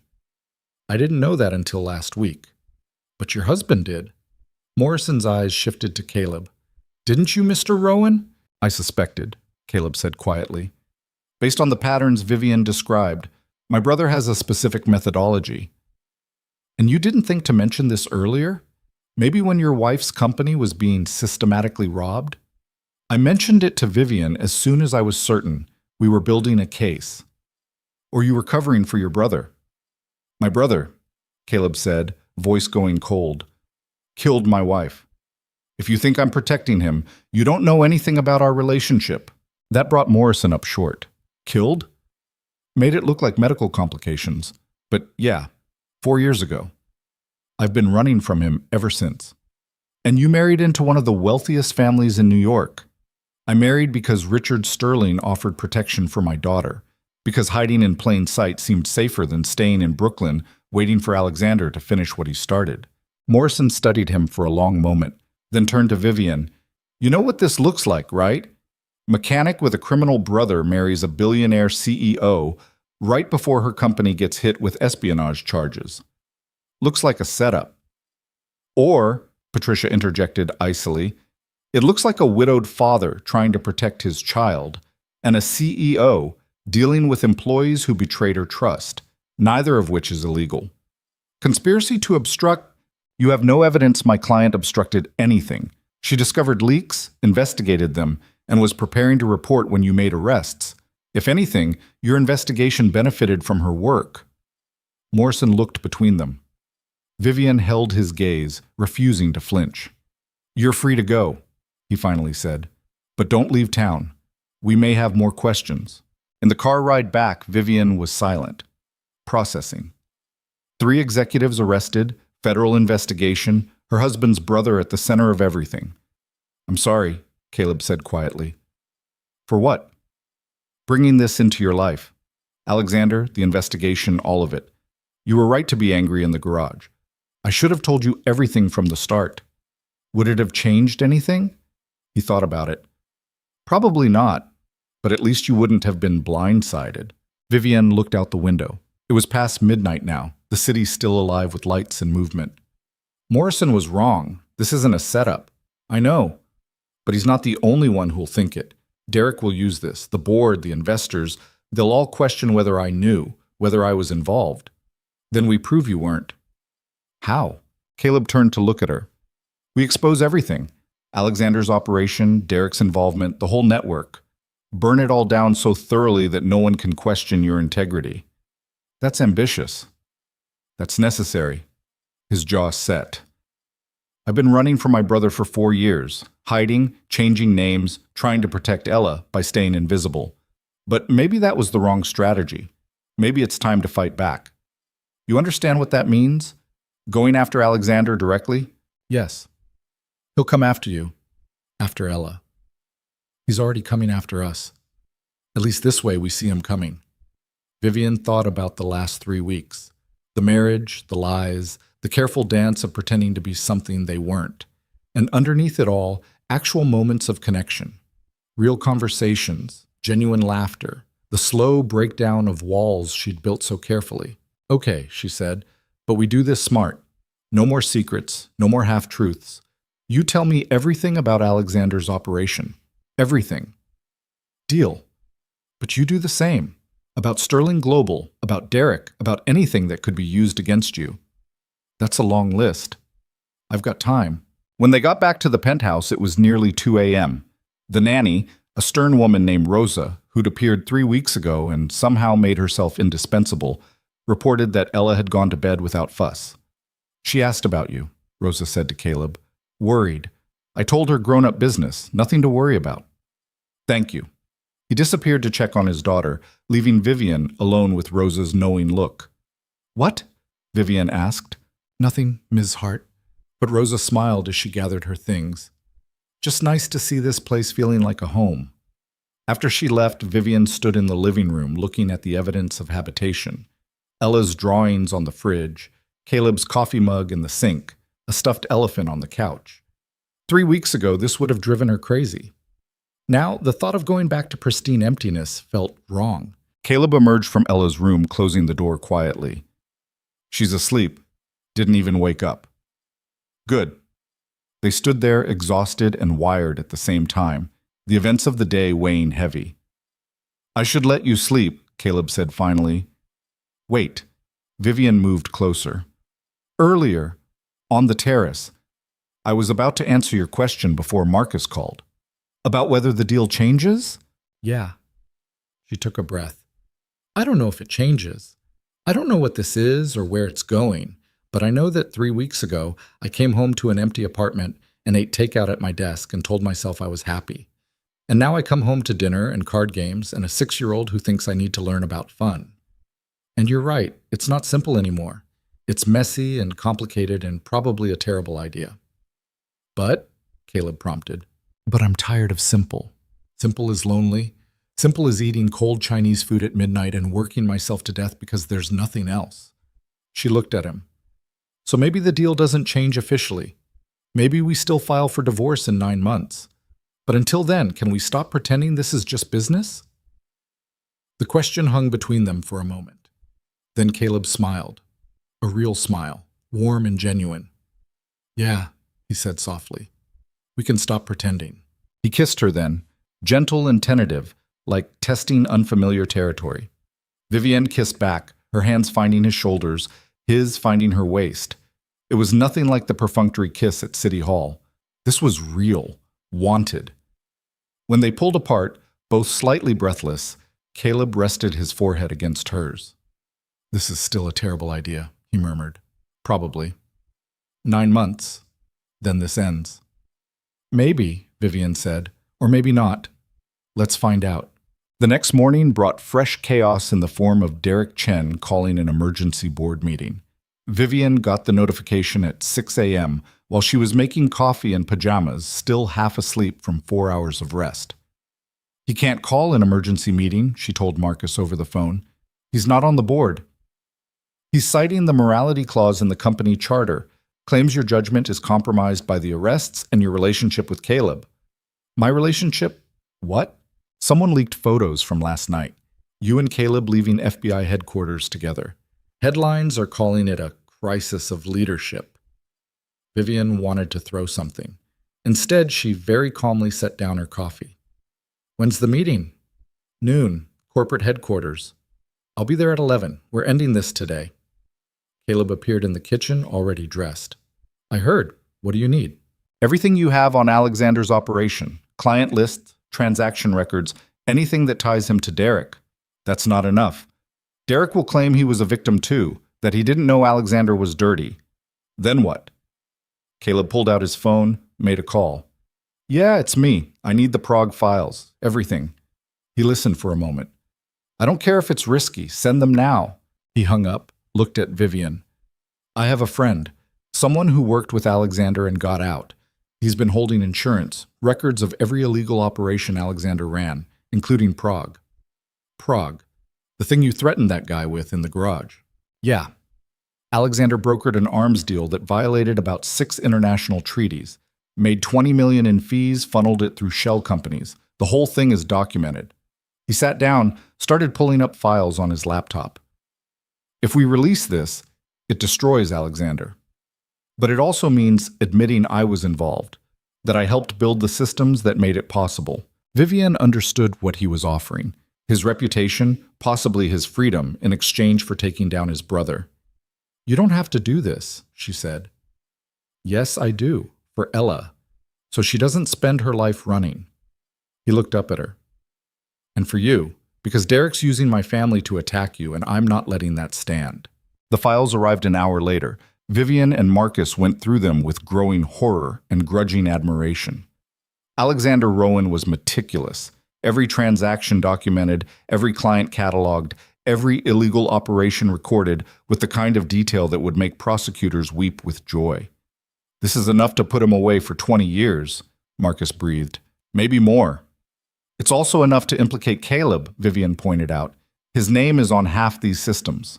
But with immunity deals, witness protection, no protection, Caleb interrupted. I'm not hiding anymore. We release everything. I cooperate with authorities. I take whatever consequences come. But we do it today, before the board meeting, before Derek can use this against Vivian. That's insane, Marcus said. That's the only way forward. Vivian looked at the files, then at Caleb. If we do this, your life changes. Ella's life changes. She'll know what you did, what you were involved in. She'll know I made mistakes and tried to fix them. That's a better lesson than hiding. He stood, moved to Vivian. But I won't do it if you're not comfortable. This is your company, your reputation. You get final say. She thought about those last 3 weeks. The careful lies, the strategic marriage, the walls slowly coming down. Thought about Ella asking if winning was fun, about Caleb teaching her that rules could change, about coming home to something other than empty perfection. Release everything, she said. But we do it smart. Press conference, full disclosure, complete transparency. We control the narrative. Marcus was already on his phone. I can have reporters here in 2 hours. Make it one. And call Agent Morrison. Tell him we're cooperating fully and have evidence relevant to his investigation. The press conference was chaos barely contained. Vivian stood at a podium in Sterling Global's main conference room, cameras everywhere, reporters shouting questions. Beside her, Caleb looked calm in a way that had to be performance. Marcus was in the back, making sure everything was recorded. Thank you for coming, Vivian started. I'm going to make a statement, then we'll take limited questions. 3 weeks ago, I married Caleb Rowan in what many have called a business arrangement. They're not wrong. My grandfather proposed the marriage as a way to provide stability during a difficult period for Sterling Global. But what started as a transaction became something more complicated. She glanced at Caleb, who nodded slightly. Last night, 3 of my executives were arrested for corporate espionage. They were feeding confidential information to Meridian Intelligence Group, run by Alexander Rowan, my husband's brother. This morning, we're releasing complete documentation of Meridian's operations, including evidence of illegal activities spanning 6 years. Caleb worked for his brother during this period and helped build the systems that enabled these crimes. He's cooperating fully with federal investigators and accepting responsibility for his involvement. The room erupted. Questions flying, cameras flashing. Vivian raised her hand for silence. I know this looks bad. CEO marries someone with criminal connections right before espionage charges surface. But here's what actually happened. Richard Sterling knew about Meridian's operations. He knew Derek Chen had hired them to attack Sterling Global. He arranged my marriage to Caleb not just to protect the company, but to protect both of us. Caleb needed somewhere his brother couldn't reach him. I needed someone who understood Alexander's methodology well enough to help me fight back. So you used each other, a reporter called out. Yes, Vivian said simply. And then we stopped using each other and started actually helping each other. Messy, unconventional, probably a terrible idea, but effective. Another reporter stood. Mr. Rowan, are you expecting charges? Caleb stepped forward. I'm expecting consequences. I did things I'm not proud of. I helped facilitate transactions that hurt people. My wife's death was a wake-up call, but I still spent 4 years running instead of facing what I'd done. That ends today. I'm cooperating with the FBI, providing full documentation, and accepting whatever legal consequences follow. And your daughter? Someone asked. How does this affect her? For the first time, Caleb's composure cracked slightly. Ella is 6. She's innocent in all this. My mistakes shouldn't define her future, which is why I'm doing this publicly. Better she learns from my honesty now than my cowardice later. Vivian took over again. The documentation we're releasing also shows that Derek Chen paid Meridian Intelligence $2 million 3 months ago. We believe this payment was for information about Sterling Global's vulnerabilities. Derek has been using my marriage to Caleb as a weapon, claiming it shows poor judgment. Instead, it shows that when Richard Sterling makes a strategic decision, he plays 3-dimensional chess while everyone else is playing checkers. Are you saying your grandfather orchestrated all of this? A reporter from Bloomberg asked. I'm saying my grandfather protected his family and his company using the resources available to him, including a son-in-law who happened to have insider knowledge of our enemy's operations. The questions continued for another hour. Some hostile, some curious, all designed to find the scandal underneath. But Vivian held firm, Caleb stayed calm, and Marcus fed them information as needed. Finally, Vivian wrapped it up. We have a board meeting at noon. Derek Chen has called for my removal as CEO, citing this situation as evidence of compromised judgment. I'm going to that meeting, I'm going to present the facts, and I'm going to let the board decide. Questions can be directed to our press office. Thank you. She stepped away from the podium, Caleb beside her. The cameras kept flashing as they left. In the elevator, Caleb let out a long breath. Well, that was terrifying, Vivian supplied. I was going to say liberating, but terrifying works too. Her phone was exploding with messages, board members, investors, journalists. She ignored them all. Whatever happens in this meeting, she said quietly, thank you for being honest, for putting Ella first, for... The elevator lurched to a stop. Not at their floor. Emergency stop. Caleb's hand went to his pocket, a weapon Vivian hadn't known he carried. Stay behind me. The doors opened. Not to Sterling Global's lobby, to the parking garage. Alexander Rowan stood there, flanked by two men Vivian recognized from that night weeks ago. His smile was cold. Hello, little brother. We need to talk. Vivian felt Caleb's hand push her back, positioning himself between her and Alexander. The weapon, a compact pistol she hadn't even noticed him carrying, stayed in his pocket, but his hand was on it. How did you override the elevator? Caleb's voice was eerily calm. Alexander smiled. He looked like Caleb might in 20 years, same dark hair graying at the temples, same strong jaw, but where Caleb's eyes held warmth, Alexander's were glacial. I have people everywhere, little brother. You should know that by now. Security systems are remarkably easy to manipulate when you pay the right person. Building security didn't stop this? Vivian asked, already reaching for her phone. I wouldn't. One of Alexander's men raised his jacket slightly, showing a holster. We just want to talk. No one needs to get hurt. Funny, Caleb said. That's what you said before Sarah died. Alexander's expression flickered. Sarah was an accident. Sarah was a message. Caleb's voice went hard. You killed her because I wouldn't come back, because I took your files and disappeared. You stole proprietary information.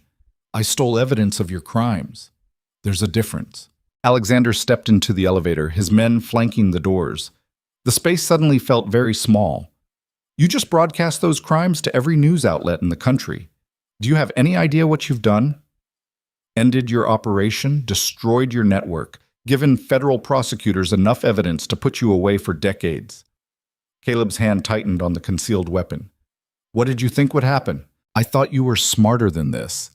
I thought you understood that mutually assured destruction only works if both parties have something to lose. Alexander's eyes shifted to Vivian. Hello, Ms. Hart. Or is it Mrs. Rowan now? I can never keep track of these modern arrangements. You're trespassing in my building, Vivian said coldly. You have 30 seconds before I call the police. The police are already downstairs, buildings surrounded. Agent Morrison is very interested in talking to me, I'm sure. Alexander smiled. But first, I wanted to have a family conversation, brother to brother, before everything falls apart. We're not family, Caleb said. We're blood. That makes us family whether you like it or not. Alexander pulled out his phone, showed them the screen. I have men watching Ella's school. Very nice place, by the way. Excellent security. Not perfect, though. Nothing ever is. Vivian felt Caleb go absolutely still beside her. Dangerous still. You touch my daughter. I don't want to touch your daughter. I want you to understand the stakes. Alexander pocketed his phone. You release those files, fine, but you don't have everything. You don't have the client list from the last 2 years, the accounts in Luxembourg, the operations that are still running. I can give you all of that, complete documentation, enough to dismantle the entire network. In exchange for what? Immunity for me, witness protection, new identity. I disappear, you never see me again, and Ella grows up safe. Caleb laughed, but there was no humor in it. You want me to help you escape consequences for killing my wife? I want you to be pragmatic. The FBI doesn't have enough to convict me. Good lawyers, offshore accounts, layers of legal protection. I walk away from this. But if I cooperate, if I give them everything, we can both win.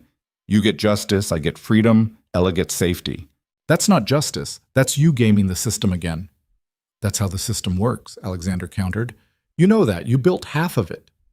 Vivian watched this exchange, mind racing. Alexander was right about one thing. Men like him rarely faced real consequences. Too rich, too connected, too careful. He'd spend a few years fighting charges, probably win on technicalities, and be back in business within a decade. Unless… What about Derek Chen? She asked suddenly. Alexander's attention shifted to her. What about him? You took his money. $2 million for intelligence about Sterling Global. What did you give him? That's client confidentiality. You just offered to expose all your clients in exchange for immunity. So what did Derek get for his $2 million? A pause. Then Alexander smiled. Everything. Financial projections, strategic plans, board meeting minutes, settlement agreements. Even some personal information about you, Ms. Hart. Derek's been building a case that you're unfit to run Sterling Global. Unstable, compromised judgment, dangerous associations. With the right pressure, he thinks he can force you out and take control. And you're telling me this because? Because Derek Chen is also the reason Sarah died. The elevator went very quiet. Explain, Caleb said, his voice barely above a whisper. Alexander leaned against the elevator wall. 4 years ago, Derek hired me for a different job. He wanted information on you, Caleb. Wanted to know why his sister married a mechanic instead of someone from their social circle. I did the research, found out about your real background, your work with Meridian. Derek was furious. Thought you'd corrupted Sarah, dragged her into criminal associations. I left Meridian before I met her. He didn't care about timing. He wanted revenge. He came to me, offered money to make your life difficult, suggested perhaps Sarah should have an accident, something that would teach you a lesson about taking things that didn't belong to you. Vivian felt sick. You're saying Derek ordered the hit. I'm saying Derek made suggestions, and I interpreted them in a way that served my purposes. Sarah was helping you hide. She knew too much about Meridian's operations. She was a liability. Alexander's voice was a matter of fact, like discussing a business transaction. But Derek provided the motivation and the initial funding. So yes, her death is on both of us. Caleb moved so fast, Vivian barely tracked it. One moment he was standing still. The next, Alexander was against the wall, Caleb's forearm across his throat, the pistol pressed under his brother's jaw. Give me one reason not to pull this trigger. Because you're being recorded, Alexander choked out. Building security, remember? Every camera is watching. You shoot me, you go to prison. Ella grows up without a father. Ella grows up without a monster in her life. She grows up wondering if she'll become like you, like me, if violence runs in the family. Alexander's eyes were watering, but his voice stayed steady. That's the thing about killing family, Caleb. It marks you, marks her. You really want that? For a long moment, no one moved. Vivian could see the calculation in Caleb's eyes, the war between rage and reason. Then he stepped back, lowering the weapon. You're going to give the FBI everything, every file, every client, every operation, including Derek's involvement in Sarah's death. And in exchange, I don't kill you right now. That's the exchange. Alexander straightened his jacket, rubbing his throat. Fair enough? He looked at Vivian. You should know, Derek has one more play. Something he's been saving for the board meeting. I don't know what it is. He kept that information separate, but it's big enough that he thinks it'll destroy you. Then I guess we'll find out at noon, Vivian said. Alexander nodded to his men, who stepped back from the elevator doors. FBI's waiting downstairs. Agent Morrison is probably getting impatient. He looked at Caleb one more time. For what it's worth, I am sorry about Sarah. She was good for you. Better than you deserved. Get out, Caleb said. Alexander left. The elevator doors closed, and it started moving again, heading up to Sterling Global's executive floor. Vivian waited until they were alone before speaking. Are you okay? No. Caleb was staring at the doors, weapon still in his hand. But I will be, eventually. You didn't shoot him. Ella needs a father more than I need revenge. He finally looked at her. But if he'd made one more comment about Sarah, one more justification, I know. She reached out, carefully took the pistol from his hand. Do you always carry this? Since the night at the garage. Figured if Alexander's men could get to me once, they could do it again.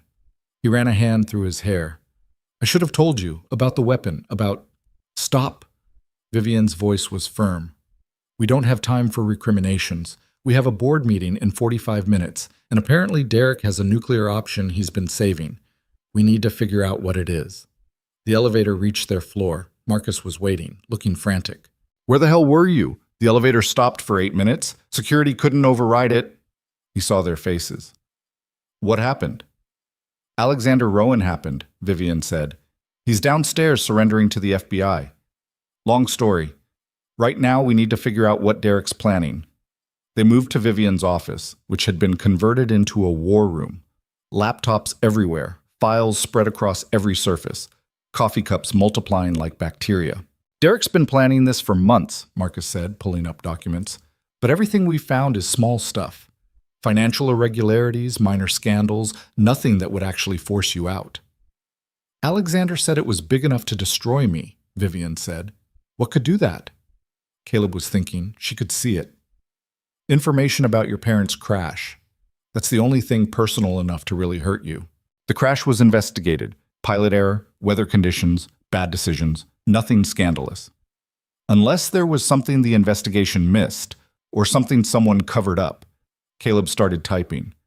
Marcus, pull the NTSB report. Full version, not the public summary. 20 minutes of frantic research later, they found it. Buried in appendices, flagged, but not fully investigated. The plane had been serviced 3 days before the crash by a company that went bankrupt 6 months later. The mechanic who signed off on the inspection had disappeared, and the company had received a large payment from an offshore account 1 week before the crash. Someone sabotaged the plane, Vivian said, her voice hollow. Or paid someone to do shoddy work that looked like natural failure, Caleb said grimly. Either way, this wasn't an accident. Marcus was pale.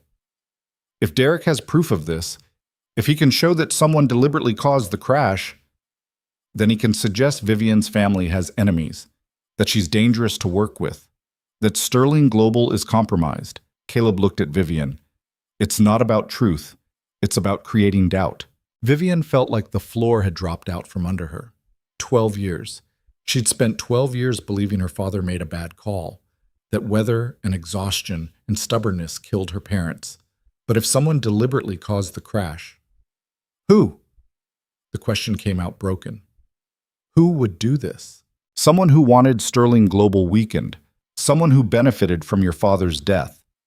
Marcus pulled up financial records. After the crash, the company's stock dropped 30%. Several investors tried to buy in at reduced prices. Most were blocked by Richard, but a few succeeded. Derek's father, Caleb said, pointing at the screen. Chen Industries acquired 8% of Sterling Global 6 months after the crash. Bought it from shareholders who panicked and sold low. The pieces clicked into place with horrible clarity. Derek's father killed my parents to buy into Sterling Global, Vivian said, and now Derek's trying to finish what his father started. We don't know that for certain. Yes, we do. She stood, pacing. It makes perfect sense. The timing, the motivation, the long-term strategy. The Chens have been circling this company for 12 years, waiting for their moment. Even if it's true, we can't prove it, Marcus pointed out. The mechanic's gone. The company's dissolved. The money trail is cold. Derek will present just enough to create suspicion without actually proving anything. Then we flip it, Caleb said. We don't try to disprove it. We use it. Both Marcus and Vivian looked at him. Derek thinks this information gives him leverage, Caleb explained. But if we already know about it, if we presented ourselves as evidence of the Chen family's long-term campaign against Sterling Global, we control the narrative. He's not exposing a scandal. He's confirming our accusation. That's insane, Marcus said. That's strategy, Vivian corrected. She was thinking now, CEO mode fully engaged. We go into the board meeting armed with everything. Alexander's confession linking Derek to Sarah's death, evidence of the Chen family's sabotage, documentation of Derek's payments to Meridian. We don't defend ourselves. We attack. And if the board doesn't believe us, then I lose the company. Vivian met Marcus's eyes. But at least I lose it fighting instead of cowering. The board meeting started exactly at noon in Sterling Global's main conference room. 14 board members, Vivian at the head of the table, Derek Chen in the visitor's chair with his lawyer beside him. Richard Sterling sat at the far end, face unreadable. Derek smiled as Vivian entered. Ms. Hart, so glad you could make it. I was worried the FBI might have delayed you. The FBI was very understanding, Vivian said coolly, especially after we provided evidence of your involvement in corporate espionage and murder. That wiped the smile off his face. That's a serious accusation, backed by serious evidence. Vivian opened her laptop, projected documents onto the screen. Alexander Rowan's complete files on Meridian intelligence operations, including records of your $2 million payment for information about Sterling Global, including communications about my husband's wife, Sarah Chen, your sister, and the arrangements made to ensure her death.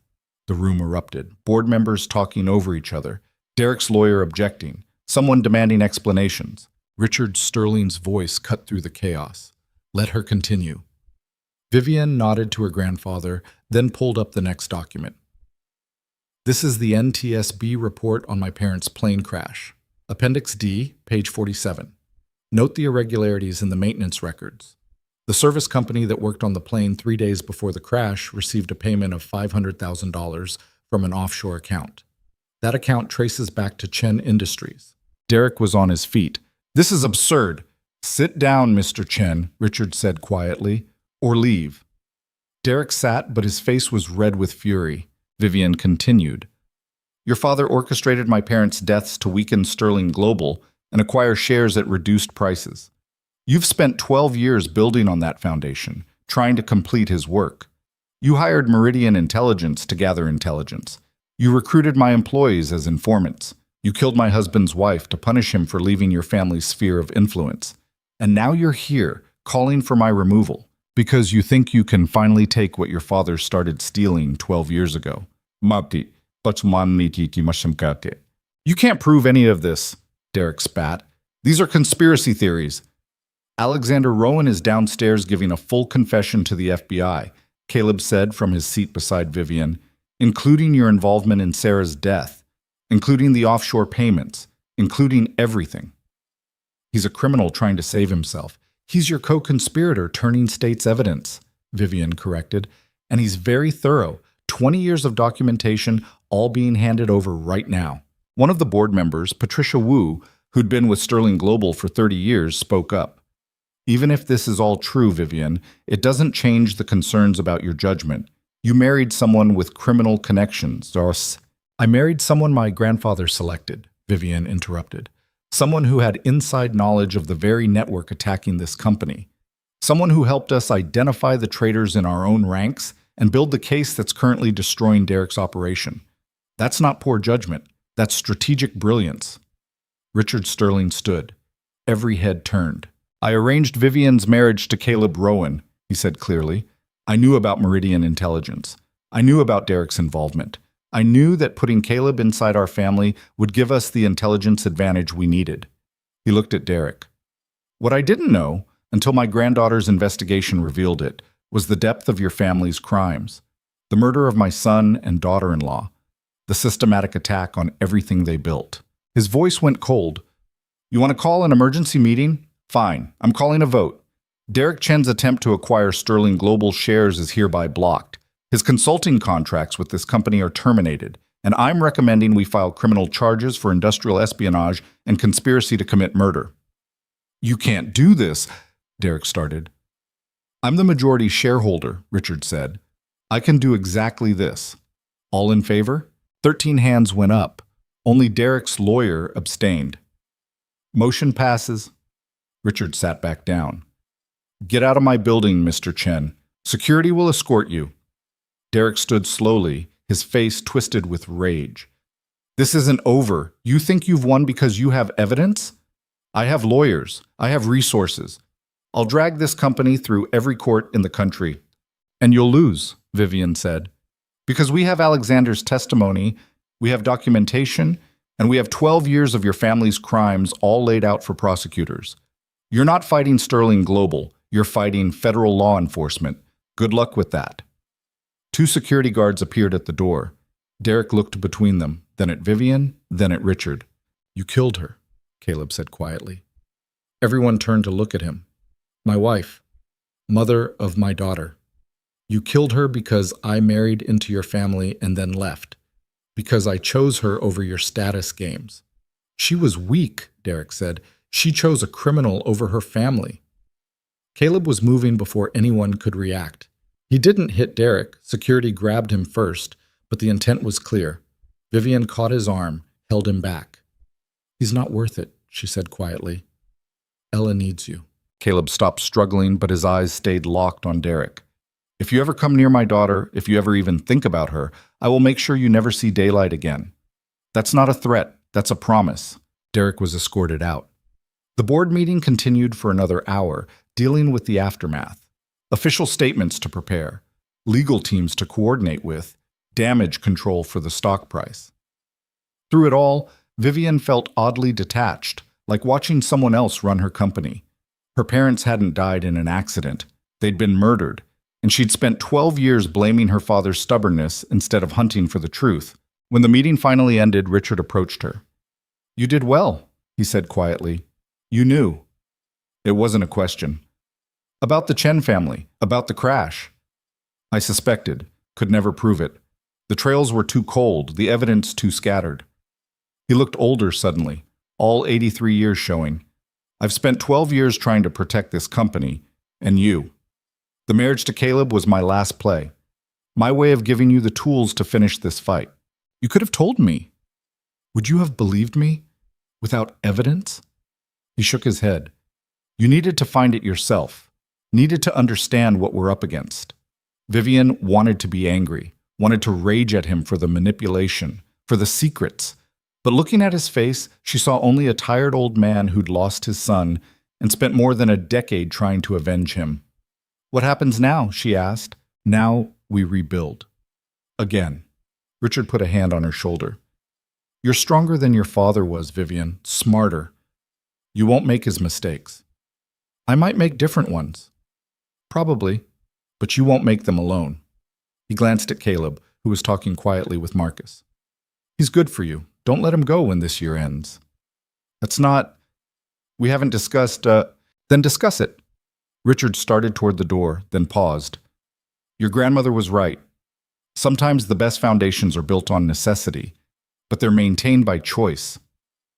After he left, Vivian stood in the empty conference room, looking at the city through floor-to-ceiling windows. Somewhere down there, Derek Chen was being escorted out by FBI agents. Alexander Rowan was negotiating his immunity deal. Her parents' murderers were finally facing consequences, and she felt nothing. No triumph, no relief, just exhausted emptiness. Hey, Caleb's voice gentle. You okay? No. She didn't turn around.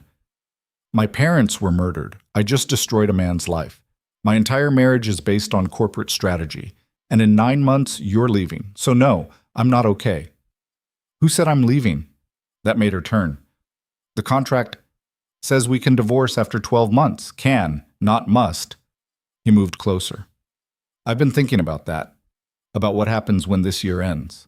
Caleb, Ella asked me last night if you were going to be her mom forever.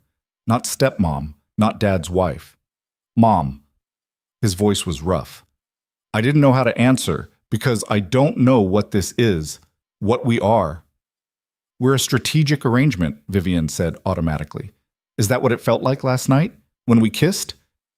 That was, she struggled for words, a mistake. Complications we don't need. Or it was real. He was right in front of her now. Maybe the most real thing either of us has had in years. You said you wanted to stop pretending this was just business, so stop. And then what? We play happy family until someone else tries to kill you? Until the next crisis? Until you realize Ella deserves better than a workaholic stepmother who doesn't know how to be human? You're learning, Caleb said. I've watched you learn. 3 weeks ago, you couldn't name Ella's favorite color. Now you know she likes purple, hates mushrooms, and cheats at every card game.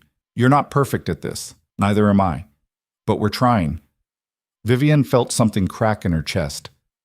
I don't know how to do this. How to be someone's partner, someone's mother. I know how to run companies and crush competitors. That's all I've ever known. Then learn something new. He took her hands. We have 9 months left on the contract. Use them. Figure out who you are when you're not being CEO. Figure out if you want this, us, after the legal obligation ends. And if I don't, then we file for divorce in 9 months and go our separate ways. But at least we'll know we tried. Vivienne looked at their joined hands.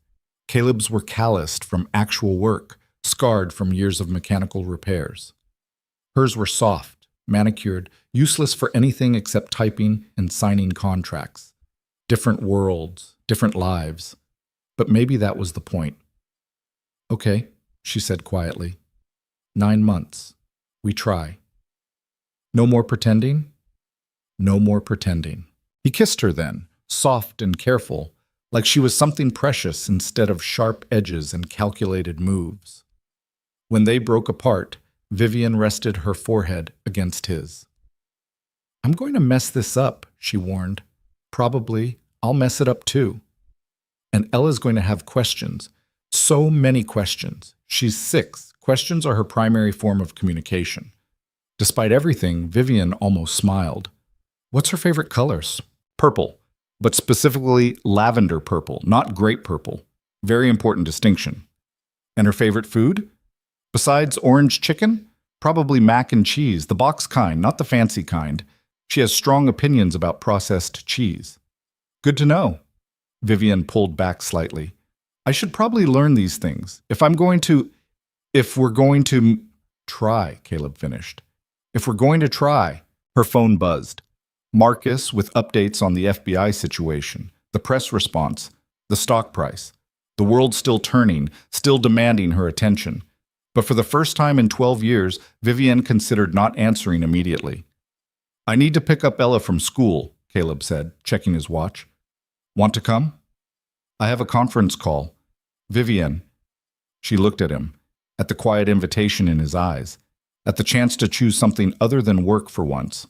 I need to reschedule the call, she said finally, and probably clear my afternoon, and definitely call Marcus to handle the press. Is that a yes? That's me trying. She grabbed her jacket. How long do we have before pickup? 30 minutes. Then let's go. Before I change my mind.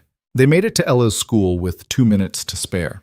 Vivienne had never been here before, had never thought about where Caleb took his daughter every day, what her world looked like. The building was old brick, probably a century old, with a playground that had seen better days and a sign proclaiming excellence in education since 1923.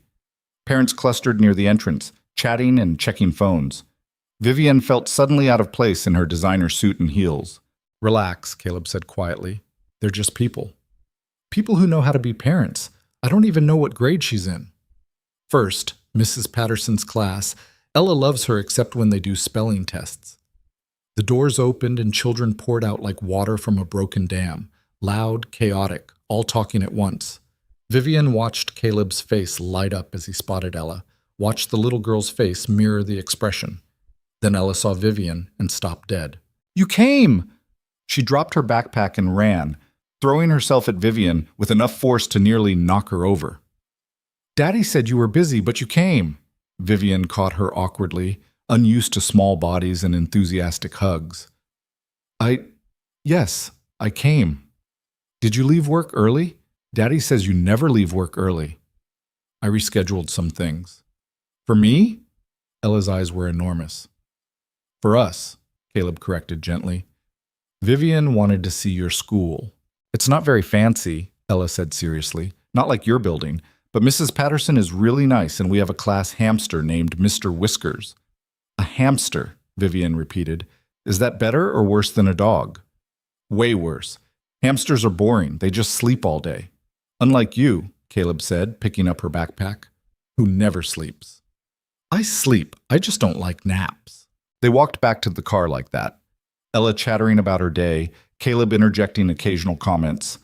Vivienne trying to follow the rapid-fire 6-year-old logic. Something about sharing time and a boy named Marcus who ate glue. Not our Marcus, Caleb clarified, seeing Vivienne's face. I would hope not. At home. When had she started thinking of it as home instead of the penthouse? Ella immediately dumped her backpack and announced she was making Vivienne a welcome home card. I've been living here for 3 weeks, Vivienne pointed out. But you never came to my school before. That's different. Ella was already digging through her art supplies. It needs glitter. All important cards need glitter. I hate glitter, Vivian said. You'll like this glitter. It's special. Caleb was trying not to laugh. Just accept the glitter. Fighting it only makes it spread. An hour later, Vivienne was covered in purple glitter, lavender purple, very important distinction, and holding a card that proclaimed her the best stepmom ever in crayon. I'm not technically your stepmom, she pointed out. You married Daddy. That makes you my stepmom. Ella's logic was unassailable. Do you like it? Vivienne looked at the card. It was objectively terrible. Uneven letters, way too much glitter, a drawing that might be a person or possibly an elephant. But Ella's face was so hopeful, so genuinely proud of her work. I love it, Vivienne said, and realized she meant it. Really? Really, I'm going to put it on my desk at work. Ella's whole face lit up. Then everyone will see it. Yes, everyone will see it. After Ella ran off to start on homework, Caleb appeared with 2 glasses of wine. You survived your first school pickup. Barely. How do you do this every day? Practice, patience, accepting that chaos is the natural state of parenting. He handed her a glass. The glitter suits you. Vivienne looked down at her designer suit, now decorated with purple sparkles. 3 weeks ago, this would have horrified her. Now she just shrugged. I have others. That's not what I meant. I know. She sipped the wine. This is harder than running a company. Parenting? Being human. Having people who depend on you for things other than quarterly earnings. Ella made me a card, and She stopped, struggling for words. I don't know what to do with that. How to deserve it. You don't deserve it. You just accept it. Caleb sat beside her on the couch. Ella doesn't love strategically. She just loves. And right now, she's decided she loves you. Why? Because you showed up. Because you got covered in glitter and didn't complain. Because you're trying. He took her hand. That's all kids really want. Someone who tries. Vivienne looked at the card, still in her other hand. Glitter was already transferring to her fingers. What if I'm terrible at this? Then you'll be terrible at it together with me. I'm making this up as I go, too. You're a good father. I'm a terrified father who reads parenting books at 2 a.m. and still has no idea what I'm doing, he smiled.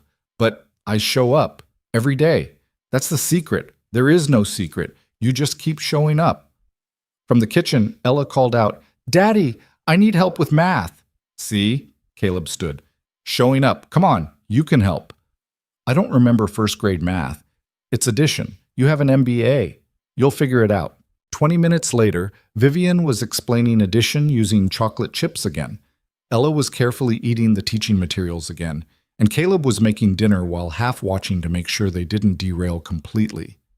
This was her life now. This chaotic, glitter-covered, chocolate chip-depleted reality. And somehow, impossibly, it felt right. That night, after Ella was asleep, Vivienne stood in her office staring at her laptop.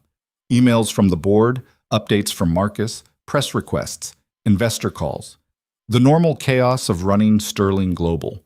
But for the first time in her career, she found herself closing the laptop without answering everything.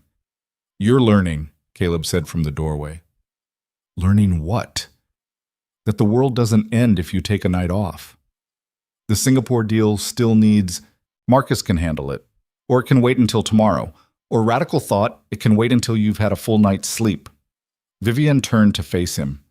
He was in sweatpants and an old t-shirt, hair still wet from a shower, looking nothing like the polished professionals she usually surrounded herself with. I don't know how to do this, she admitted. Be someone who leaves work unfinished, someone who chooses personal life over professional obligations. Then start small, one night, one choice. He moved closer. Stay here with me instead of going back to your office. We'll watch something mindless, drink too much wine, fall asleep on the couch like normal people. I'm not normal people. Tonight you could be. It was terrifying. The idea of just stopping, of choosing rest over productivity, connection over achievement. But looking at Caleb's face, at the open invitation there, Vivienne found herself nodding. Okay, one night, he agreed. We'll work up to 2. They ended up on the couch with a bottle of wine and a movie that Vivian couldn't have named afterward if her life depended on it.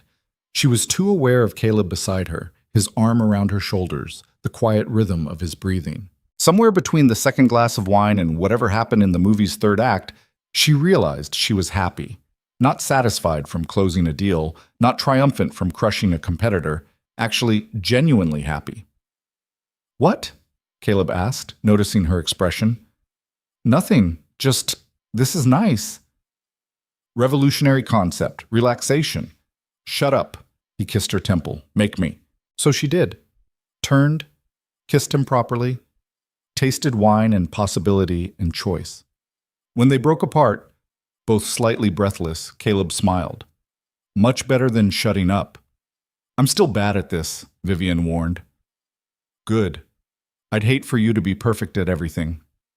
They fell asleep like that, tangled together on a couch that cost more than most cars, wine glasses empty on the coffee table, movie credits rolling unwatched, and for the first time in 12 years, Vivian slept through the night without dreaming about work. The morning Vivian woke up on the couch, her neck stiff and her mouth tasting like yesterday's wine, she found Ella standing 2 feet away, staring. "You slept here," the little girl announced. "I did." Vivian sat up carefully, trying not to disturb Caleb, who was still asleep beside her. "Is that okay?" Ella considered this with the gravity of a federal judge. "Does this mean you're really married now? Like, for real?" "We've been really married for 3 weeks." "No, you've been paper married. That's different." Ella climbed onto the couch between them. "Sophie's parents are paper married. They live in different rooms and don't talk except about bills. But her grandma and grandpa are real married. They fall asleep on the couch together." Vivian looked at this 6-year-old philosopher and realized the kid had just summed up her entire relationship in about 30 seconds. "We're trying to be real married," she said carefully. "Good." Ella snuggled against her. "I like real married better." Caleb stirred, opened his eyes, and found both of them watching him. "This is either really sweet or really creepy." "Creepy," Vivian and Ella said simultaneously, then looked at each other and laughed. The next 6 months unfolded in a pattern Vivian had never experienced. Work still consumed huge portions of her day. Sterling Global didn't run itself, but she carved out spaces for other things. Dinner at 6 most nights. Weekends where she actually left the office. A vacation to the beach that Ella planned with the precision of a military operation. "We need 3 kinds of sunscreen," Ella explained seriously, consulting her list. "One for faces, one for bodies, one for after swimming, different SPFs." "She's more organized than my executive team," Vivian muttered to Caleb. "She gets it from you. I'm not this detail-oriented." "I'm not—" Vivian stopped, looked at Ella's color-coded packing list. "Okay, maybe a little." The beach trip was chaos. Ella insisted on building an elaborate sandcastle that kept getting destroyed by waves. Caleb got sunburned despite 3 kinds of sunscreen. Vivian discovered she hated sand and everything but loved the sound of Ella's laughter when the waves chased her. On the second night, after Ella was asleep, Vivian and Caleb walked along the beach. The ocean was dark, stars scattered overhead like someone had spilled diamonds. "I talked to my lawyer yesterday," Vivian said. Caleb went still beside her. "About the divorce?" "About modifying the prenup." She stopped walking, turned to face him. "The original agreement ends in 3 months. I want to change it." "To what?" "To nothing. No end date, no exit clause. Just a normal marriage." She took a breath. "If you want that." "What about Sterling Global? The board, the investors? Can deal with it. I'm not making life decisions based on quarterly earnings anymore." She stepped closer. "I'm making them based on what I want. And I want this. You, Ella, falling asleep on couches and eating chocolate chips instead of teaching with them. All of it." Caleb's hands found her waist. "You're sure? Because 3 months ago you were counting down the days until this ended. 3 months ago I didn't know what I was missing. Now I do, and I'm not letting it go." He kissed her then, soft and deep, tasting like salt air and promises. When they broke apart, he was smiling. "Ella's going to be insufferable about this. She's been planning our real wedding for weeks." "Our what?" "She decided the City Hall thing doesn't count. We need a proper ceremony with cake and flowers and her wearing a purple dress. Vivian laughed despite herself. Of course she did. So, do we give her what she wants? We give her what we all want. Vivian looked out at the ocean. A real marriage, a real family. The whole complicated mess. It's going to be messy, Caleb warned. Good. I'm tired of things being perfect and empty. Back in New York, the fallout from Derek Chen's arrest continued. Federal prosecutors built their case methodically, using Alexander's testimony and Meridian's files to construct charges that spanned 2 continents. Derek fought back with expensive lawyers and aggressive PR, but the evidence was overwhelming. The civil suits were worse. Families affected by the plane crash, Vivian's parents weren't the only victims Derek's father had targeted, filed wrongful death claims. Shareholders sued for fraud. The Chen family empire started crumbling under the weight of its own corruption. Vivian watched it happen with grim satisfaction, but also a strange emptiness. Revenge didn't feel the way she'd expected. Her parents were still dead. 12 years were still lost. Victory tasted like ash. You okay? Marcus asked one afternoon, finding her staring out her office window. I thought I'd feel better, knowing they're facing consequences. But you don't? I don't feel worse, that's something. She turned from the window. How's the Singapore deal? Closed, very successfully. We're up 18% this quarter. Marcus set down his tablet. You've been leaving at 6 every night for 3 months. The company hasn't collapsed. Almost like it could run without you working 80 hours a week. Don't sound so smug. Someone has to. You won't admit it yourself. He was right, annoyingly. Sterling Global was thriving. Profits up, expansion on track, new contracts signed, and Vivian was working fewer hours than she had in a decade. I'm getting soft, she said. You're getting healthy. There's a difference.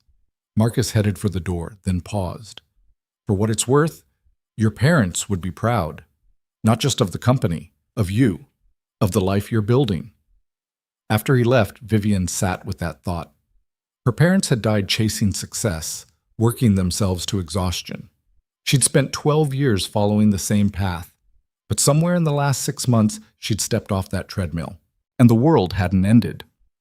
Her phone buzzed. Text from Caleb. Ella has a question about fractions. Your expertise required. She smiled, packed her briefcase, and left at 5:45. Marcus would handle anything urgent. The rest could wait until tomorrow. At home, Ella was indeed struggling with fractions, but her question was mostly an excuse to see if Vivian would actually show up. The little girl's face lit up when she walked in. You came! Daddy said you would, but Sophie said important people are always late. I'm not late. I'm early. That's even better. Ella dragged her to the kitchen table where a math worksheet waited. Okay, so if you have 3/4 of a pizza and you eat 1/4, how much is left? Half, Vivian said automatically. Show your work. The 6-year-old is grading me now? Mrs. Patterson says always show your work. Ella was serious. Otherwise, it's just guessing. So Vivian showed her work, drawing pizza slices and explaining subtraction, while Caleb made dinner and tried not to laugh at her increasingly elaborate diagrams. You're overcomplicating this, he said finally. I'm being thorough. You're drawing architectural plans for pizza. If we're doing this, we're doing it right. Ella giggled. You sound like Mrs. Patterson. Thank you. Mrs. Patterson sounds very sensible. After homework and dinner, Ella asked to watch a movie. Something animated with talking animals that Vivian would normally consider beneath her intellectual dignity. But halfway through, she found herself actually invested in whether the rabbit won the race. You're crying, Caleb observed. I'm not crying, my eyes are watering. That's what I said about onions. This is different. The rabbit trained so hard and then... She stopped. I'm not discussing this. But she was smiling, and Caleb was too, and Ella was completely oblivious, absorbed in the movie. This was her life now. Pizza fractions and animated rabbits and stupid arguments about whether crying at kids' movies counted as actual crying. It was ridiculous. It was perfect. The real wedding happened on a Saturday in October, 8 months after the City Hall ceremony. Ella had planned every detail with the help of grandmother Catherine, who'd gotten surprisingly invested in the project. Purple flowers? Ella had insisted. Lavender purple, not grape purple. Obviously, Catherine had agreed, like this was the most reasonable demand in the world. The ceremony took place in the penthouse, which had been transformed by an army of florists and decorators. About 50 people attended, family, close friends, a few sterling global executives who'd become actual friends over the past months. Richard Sterling walked Vivian down the makeshift aisle, his hand steady on her arm. "Your parents would love this," he said quietly. "Not the flowers or the fuss, but seeing you happy. That would mean everything. I wish they were here."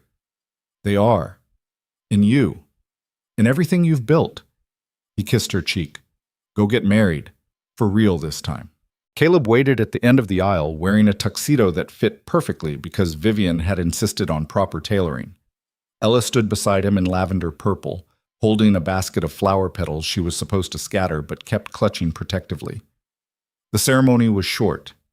They'd written their own vows, which felt both terrifying and necessary. 8 months ago, Vivian started, "I married you because I had no choice, because my grandfather threatened my company and you needed protection for Ella. It was business, strategic, safe." "Not the most romantic opening," Caleb murmured, and people laughed. But somewhere between forced proximity and chocolate chip fractions, something changed. "You taught me that life doesn't have to be perfect to be worthwhile, that showing up matters more than winning, that family isn't about blood or contracts. It's about choosing to be there every day, even when it's hard." Her voice cracked slightly. "Especially when it's hard. So I'm choosing you, not because a contract says I have to, not because it's strategic, but because I love you, both of you. And I want to keep showing up for as long as you'll have me."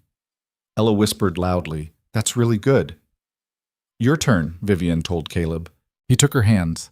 "I spent 4 years running, hiding from my brother, from my past, from anything that might hurt Ella. I thought safety meant invisibility, that the best way to protect my daughter was to make sure no one knew we existed.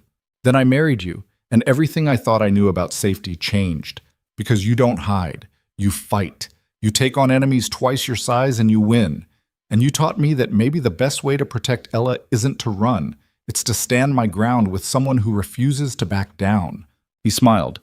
"You're terrifying and brilliant, and you burn dinner more often than you'll admit. You argue about pizza diagrams and cry at kids' movies, and you've made our home feel like a home instead of just a place we sleep. I love you. I choose you. For real this time." The officiant, a judge Catherine knew from some charity board, pronounced them married. Again. For real this time. Ella threw all the flower petals at once, covering them both in lavender purple. The reception was exactly the kind of thing Vivian used to hate. Loud, chaotic, people dancing badly to music that was too loud. But watching Ella teach Marcus how to do some complicated kid dance, watching her grandfather actually smile while talking to Caleb about fishing, watching all these separate pieces of her life come together. "What are you thinking?" Caleb asked, finding her on the terrace where she'd escaped for air. "That I used to think success meant conquering things. Markets, competitors, quarterly projections, measurable victories. And now? Now I think maybe success is just this. People you love in a room, bad dancing, too much cake." She turned to him. "Is that naive?" "It's healthy. There's a difference."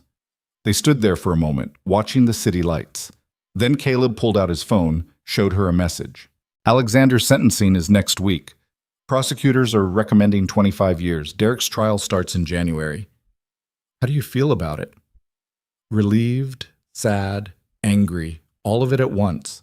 He pocketed the phone, but mostly just tired of thinking about them. "They've taken enough of my life." "Of our life," Vivian corrected. "They came after all of us. And we won. We survived. That's different." "Is it?" Caleb turned to face her fully. "We didn't just survive. We built something. We took this forced arrangement and turned it into a family. That's not just survival. That's transformation." Vivian thought about that. 8 months ago, she'd been alone in this penthouse, eating takeout at her desk, measuring her worth by stock prices and market share. Now she had glitter permanently embedded in her carpet, a refrigerator covered in child art, and a husband who knew exactly how she took her coffee. "I'm still not good at this," she said. "Being human, having a family. I forgot Ella's parent-teacher conference last week. And then you rescheduled it and brought cupcakes to apologize. You're learning." I yelled at her yesterday for leaving her shoes in the hallway. She left 6 pairs of shoes in the hallway, in a row, like an obstacle course. Yelling was proportional. Despite herself, Vivienne smiled. You're making excuses for me. I'm reminding you that perfection isn't the goal. Showing up is the goal, and you show up every day. That's what matters. From inside, Ella's voice called out, Daddy, Vivienne, they're cutting the cake. We should, Vivienne started. Yeah. But Caleb didn't move, just looked at her with an expression that made her chest tight. I love you, for real this time. You said that in your vows. I know, but it bears repeating. She kissed him, quick and hard. I love you too. Now let's go eat cake before Ella gives herself a sugar high. The cake was ridiculous. 3 tiers covered in lavender purple flowers probably cost more than most people's cars. Ella insisted on feeding them both the first bite, which resulted in frosting everywhere and photographs that would definitely get used for blackmail later. Marcus gave a toast that was equal parts touching and embarrassing, recounting Vivienne's transformation from corporate ice queen to someone who occasionally remembers to eat lunch. I still skip lunch sometimes, Vivienne protested. Less than before. We're calling it progress. Grandmother Catherine's toast was shorter but hit harder. To my granddaughter, who finally learned that the best acquisitions aren't companies, they're people worth keeping. Richard Sterling simply raised his glass. To family, the one you're born into and the one you choose. May you always know the difference. Later, much later, after guests had left and Ella had finally crashed from her sugar high, Vivienne found herself back on the terrace. The city was quieter now, 2 a.m. stillness broken only by distant sirens. Caleb joined her, 2 glasses of wine in hand. Can't sleep? Just thinking. About? A year ago, I was alone in this apartment, working until I passed out, convinced that was success.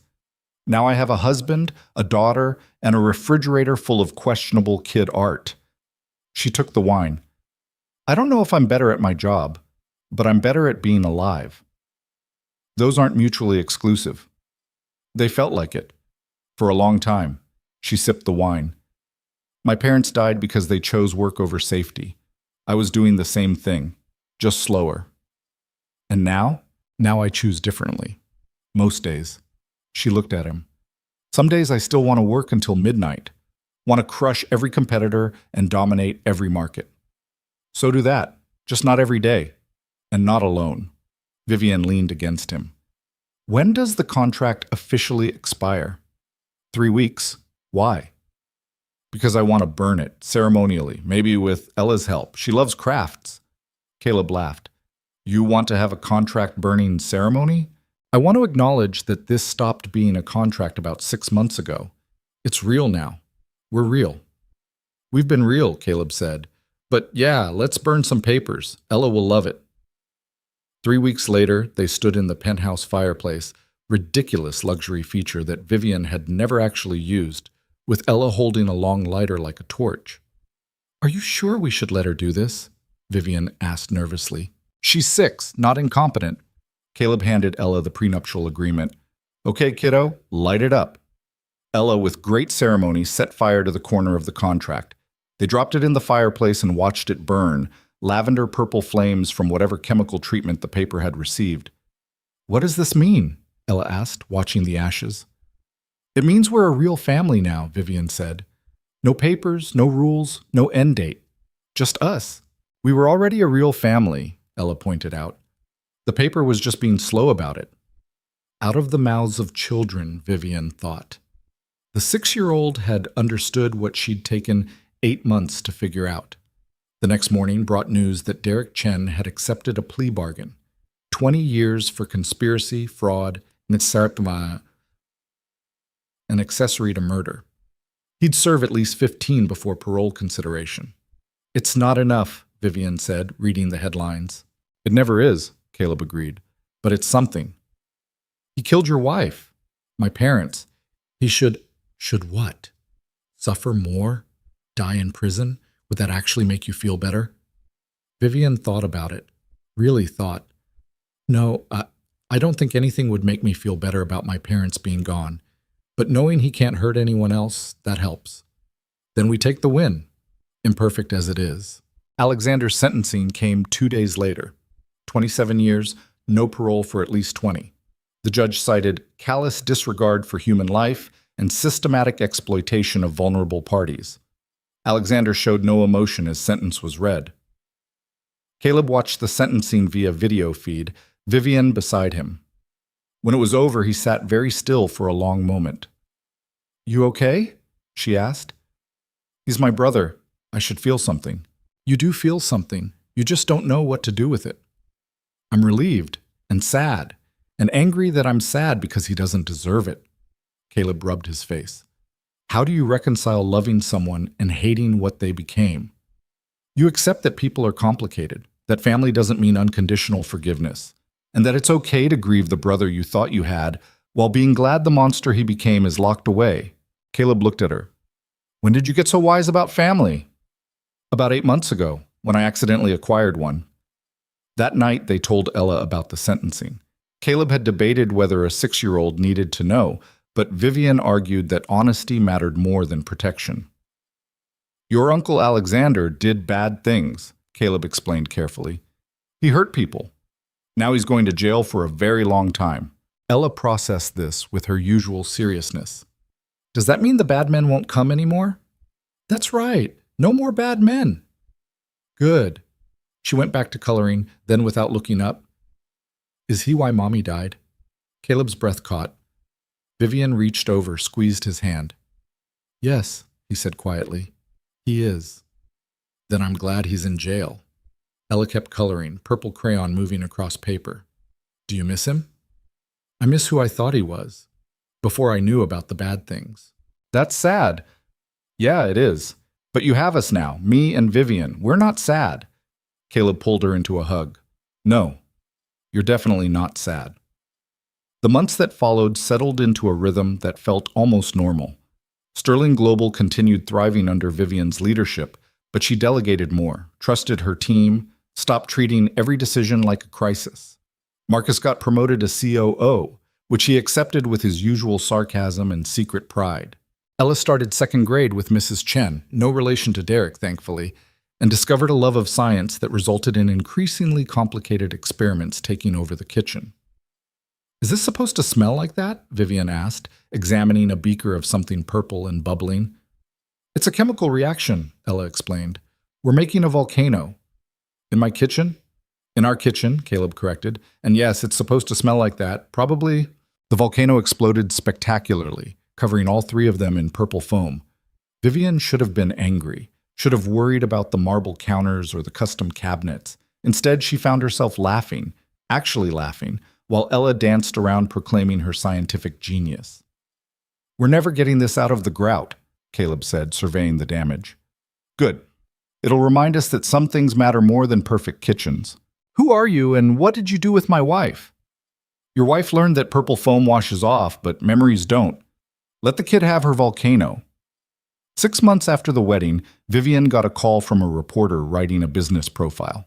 The usual questions: leadership strategy, market predictions, advice for aspiring CEOs. Then, "There's been a lot of speculation about how marriage has changed your management style. Some say you've gone soft. Others say you found balance. What's your response?"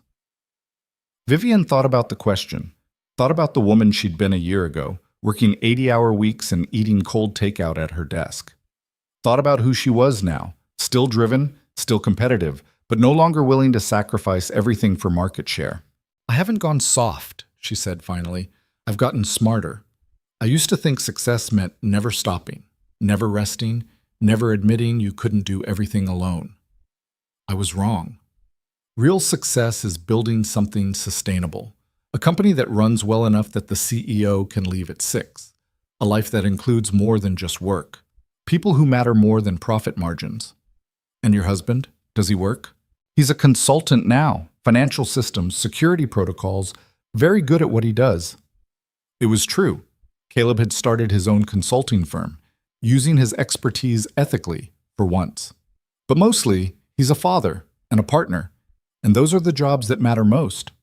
The article ran the following week with the headline, "Vivian Hart, from Ice Queen to Human Being." She hated it, but couldn't really argue. Human being, Marcus read aloud. That's almost a compliment. It's patronizing. It's accurate. A year ago you were barely human. Now you have sticky notes from a 6-year-old on your monitor. Vivian looked at the notes. Reminders to buy more purple markers, and don't forget science fair next Thursday, in Ella's careful handwriting. The sticky notes are organizationally efficient, she protested. The sticky notes are adorable and you love them. I don't... She stopped. Okay, maybe I love them a little. Progress, Marcus declared. The science fair arrived with the kind of chaos only elementary school events could generate. Vivian had blocked off the entire afternoon, much to her executive team's confusion. It's just a science fair, her CFO said, baffled. It's Ella's science fair. She's been working on her project for 3 weeks. I'm going.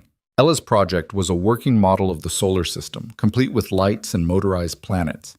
She'd done most of it herself, with Caleb supervising and Vivian helping with the more complicated orbital calculations. Jupiter's orbit is off, Vivian had pointed out during construction. It's close enough, Caleb had said. Science should be precise. Science should be fun. We're fixing Jupiter's orbit. They'd fixed Jupiter's orbit. At the science fair, Ella stood by her project with enormous pride, explaining planetary motion to anyone who'd listen. Vivian watched from the side, trying not to be the overbearing parent, but failing spectacularly. Her calculations are very sophisticated for 2nd grade, she told another parent. I'm sure they are, the woman said politely, clearly humoring her. No, really. The orbital mathematics, Caleb pulled her away. Let her shine on her own. You don't need to sell it. I'm not selling. I'm explaining. You're doing your business pitch voice. I am not. She stopped. Okay, maybe a little. Ella won 3rd place, which she accepted with grace and immediately declared she'd win 1st next year with a way better project about volcanoes. We've had enough volcanoes, Vivian said firmly. But I have new ideas. Terrifying words, Caleb muttered. That evening, with Ella's ribbon displayed proudly on the refrigerator next to her art collection, Vivian found herself reflecting on the past year. The forced marriage, the corporate espionage, the arrests and trials and revelations, the slow transformation from contract to connection. What are you thinking about? Caleb asked, finding her in the living room. How much has changed? How much I've changed? Regrets? No. Well, maybe one. What's that? That I didn't figure this out sooner, that I wasted years thinking work was enough, that I missed so much because I was too focused on winning. Caleb sat beside her. You can't change the past. You can only build a better future. Is that from a fortune cookie? It's from Ella's 1st grade teacher. She had it on a poster. He smiled. But it's true anyway. I want more time with both of you. I'm thinking about stepping back from day-to-day operations at Sterling Global, staying as CEO, but delegating more. Maybe working 4 days a week instead of 7. That's ambitious for you. I know, but I keep thinking about my parents, about how they died chasing success and never got to enjoy it. I don't want that. I want to be here for Ella's 3rd grade science fair and 4th grade field trips, and whatever comes after. What about the company? The board will have opinions. The board can deal with it. Sterling Global survived for 60 years before I was born. It'll survive me having a life outside work. She took his hand. Besides, I have good people. Marcus is basically running operations already. I'm just making it official. And you're okay with that? Not being indispensable? Vivian thought about it. I'm okay with being dispensable at work and indispensable at home. That feels like the right priority. 2 months later, she announced the transition plan. Sterling Global would maintain her as CEO, but day-to-day operations would shift to Marcus and a newly restructured executive team. Vivian would focus on strategy, major decisions, and not working herself to death. The business press had a field day. Hart steps back. CEO chooses family over fortune. The new face of work-life balance. Half praised her courage, half predicted Sterling Global would collapse within a year. Marcus sent her the worst headlines with commentary. They're giving you 6 months before we crater. Want to take bets? I'll bet we're up 20% this time next year. Confident. Realistic. You're good at your job. Let yourself do it. The first month of the new structure was rocky. Executives who'd relied on Vivian's constant input struggled with autonomy. Board members questioned every decision. Investors worried publicly about leadership stability. But slowly, things settled. Marcus proved himself more than capable. The executive team stepped up. And Sterling Global kept running, kept growing, kept thriving. Vivian discovered she didn't miss the 80-hour weeks, didn't miss the constant crisis management or the midnight conference calls. She missed the control sometimes, the feeling of having her hands on every lever.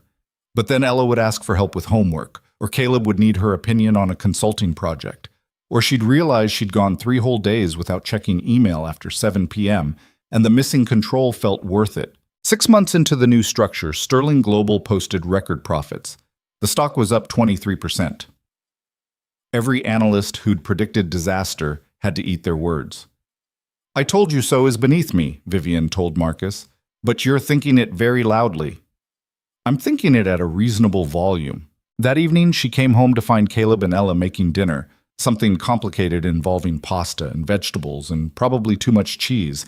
The kitchen was a disaster. She didn't care. "How was work?" Caleb asked. "Record quarter, stocks up. Analysts are baffled." "Of course they are. They underestimated you." "They underestimated the team. I'm just the figurehead now." "You're the leader. There's a difference." Ella tugged on her sleeve. "Can you help me with my book report?" "What's it about?" "Family. I'm writing about us." Vivian's chest went tight. "What are you going to say?" "That families come in all types. Some are born, some are chosen, some are made by accident and then become real." Ella said it like she was reciting something she'd practiced. "Mrs. Chen says the best families are the ones that choose to stay together even when it's hard." Mrs. Chen sounds very wise. "She's okay. Not as good as Mrs. Patterson, but okay." Ella pulled out her notebook. "So can you help?" They sat at the kitchen table, Vivian reading over Ella's carefully written sentences while Caleb finished dinner. The report was simple, 7-year-old logic and grammar, but the heart of it was clear. This was her family. The dad who made pancakes and the stepmom who was learning how to be human. The grandfather who played chess and the great-grandmother who taught her about business. The Uncle Marcus who always had candy in his desk. "This is really good," Vivian said, throat tight. "Really? Really, you captured something important here." "What's that?" "That family isn't about perfection. It's about showing up, even when it's hard." Ella beamed. "That's exactly what Mrs. Chen said."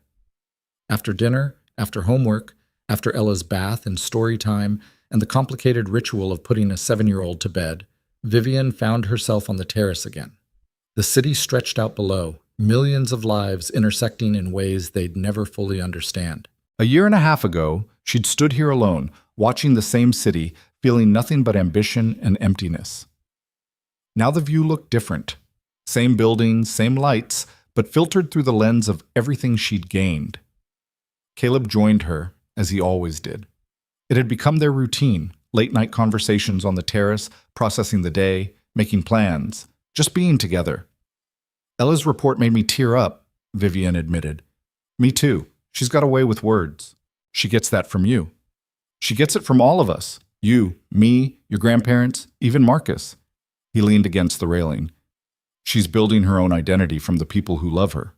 That's what kids do. I want to adopt her. Officially." The words came out before Vivian had fully processed them. But once said, she knew they were right. Caleb turned to look at her. "You want to adopt her, legally.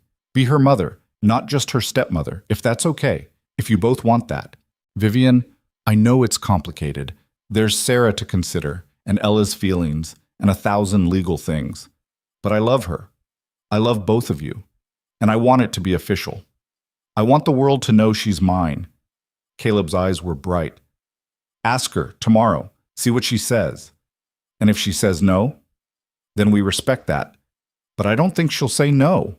The next morning, Vivian waited until after breakfast, after Caleb left for a meeting, when it was just her and Ella at the kitchen table. "Can I ask you something important?" Vivian said. Ella looked up from her cereal. "Okay. How would you feel if I adopted you? Officially became your mom, not just your dad's wife?" Ella was quiet for a long moment. Then, "Would I have to call you Mom?" Only if you want to. You can keep calling me Vivian. But if I wanted to call you Mom, I could? Yes, absolutely. Another pause. What about my real mom, the one who died? Vivian's heart cracked. She'll always be your real mom. Nothing changes that. I'd just be your other mom, the one who's here now. Can you have two moms? I think you can have as many people love you as want to, and I love you very much. Ella set down her spoon, came around the table, climbed into Vivian's lap, which was getting harder now that she was 7 and growing like a weed. I'd like that, she said quietly. Being officially yours. Vivian hugged her, careful not to squeeze too hard, feeling tears she didn't bother hiding. Then we'll make it official. The adoption process took 4 months. Paperwork, court dates, a judge who asked Ella directly if this was what she wanted. The little girl, in her purple dress and serious expression, said yes without hesitation. When the judge signed the final decree, Vivian officially became Ella's mother. Not stepmother, not legal guardian. Mother. They celebrated with cake, always cake in this family, and Ella made cards for everyone announcing her new mom who was already kind of her mom, but now it's official. Your grammar needs work, Vivian said, reading the card. Your face needs work, Ella shot back, then giggled. I learned that from Uncle Marcus. I'm going to kill Marcus. That's illegal. I learned that from you. Caleb was trying not to laugh. She's definitely your daughter, has your argumentative streak. She has your smart mouth. Also true.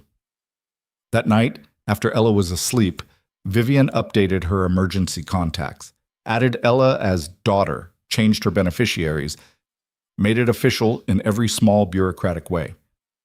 How does it feel? Caleb asked. Terrifying. What if I mess this up? What if I'm a terrible mother? You've been her mother for over a year now. You're doing fine. I forgot her dentist appointment last week and rescheduled it immediately. Nobody's perfect. I yelled at her for leaving markers uncapped. The markers were everywhere, on the couch, the wall, the floor. Yelling was proportional. I don't know how to braid hair. YouTube exists. You'll learn. Vivian leaned against him. I'm going to mess this up 1,000 different ways. Probably, but you'll show up anyway. That's what matters. 2 years after the forced marriage, Sterling Global held its annual shareholders meeting. Vivian stood at the podium, looking at the faces of investors and board members and analysts who'd watched her journey. 2 years ago, she began, many of you questioned my leadership. A forced marriage, corporate espionage, family drama that played out in headlines. You had every right to be concerned. She pulled up a slide. Financial growth, market expansion, successful acquisitions. The numbers spoke for themselves. Sterling Global is stronger than it's ever been. Stock up 40%, revenue doubled. Market share increased in every territory. We've launched 3 new divisions and acquired 2 competitors. By every measurable metric, we're succeeding. Another slide. This one showed her calendar, color-coded blocks of time. But I'm also working fewer hours than I have in 15 years. I leave at 6 most nights. I take weekends off. I haven't checked email after 9 p.m. in 8 months, and somehow the company hasn't collapsed. Murmurs through the audience. Here's what I've learned, Vivian continued. Leadership isn't about controlling everything. It's about building systems that work without you. Teams that can make decisions. People who step up when you step back. I was holding Sterling Global back by refusing to delegate, by insisting only I could make decisions, by treating the company like it would die without my constant attention. She looked at Marcus sitting in the front row. It won't die without me. It'll thrive. Because I hired people smarter than me and finally got out of their way. So what's your role now? An investor called out. Vision, strategy, making sure we stay true to our values while growing, and being a human being instead of a corporate machine. Because companies are built by people, and people need to be more than their job titles. She closed her laptop. Questions? A dozen hands went up. Vivian fielded them all. Financial projections, expansion plans, competitive threats. She had answers because she still knew her company. But she wasn't drowning in details anymore. Wasn't micromanaging every decision. After the meeting, Richard found her in the hallway. Your father would be proud, he said. Would he? I'm not running the company the way he did. Exactly. He'd be proud you were smart enough to find a better way. Richard squeezed her shoulder. I'm proud too, for what it's worth. It's worth a lot. That evening, she came home to chaos. Ella had decided to reorganize her room, which meant every possession she owned was scattered across the living room in some organizational system only she understood. This is the keep forever pile, Ella explained. This is the maybe keep pile. This is the give away but feel sad about pile. Where's the put back in your room pile? Vivian asked. That's not a category. It should be. You sound like Daddy. Your father has good organizational instincts. They spent 2 hours sorting through 7 years of accumulated possessions. Toys that no longer interested her, clothes that no longer fit, books she'd outgrown. Ella narrated the history of each item, where it came from, why it mattered, whether it deserved to stay. This was from my first mom, she said, holding up a stuffed rabbit. She gave it to me when I was born. Vivian's heart squeezed. That definitely stays. In the keep forever pile? In the keep forever pile. Ella set it aside carefully, then picked up a drawing, one of her early attempts, all stick figures and crooked houses.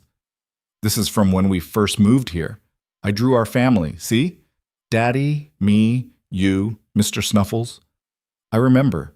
You gave it to me and I put it on my desk. You still have it there. Of course I do. It's in the keep forever pile, too. By the time they finished, Ella's room was organized, the living room was clean, and they'd filled 3 boxes for donation. Caleb made dinner while they worked, something involving chicken and vegetables that smelled incredible. Productive afternoon? He asked. We reorganized Ella's entire life into piles, Vivian said. It was very efficient. And emotional, Ella added. We cried about the rabbit. We did not cry. You got misty. That's different than crying, Caleb grinned. Sure it is. After dinner, after homework, after the nightly ritual of bath and books and bedtime, Vivian and Caleb ended up on the terrace. Their spot. Their routine.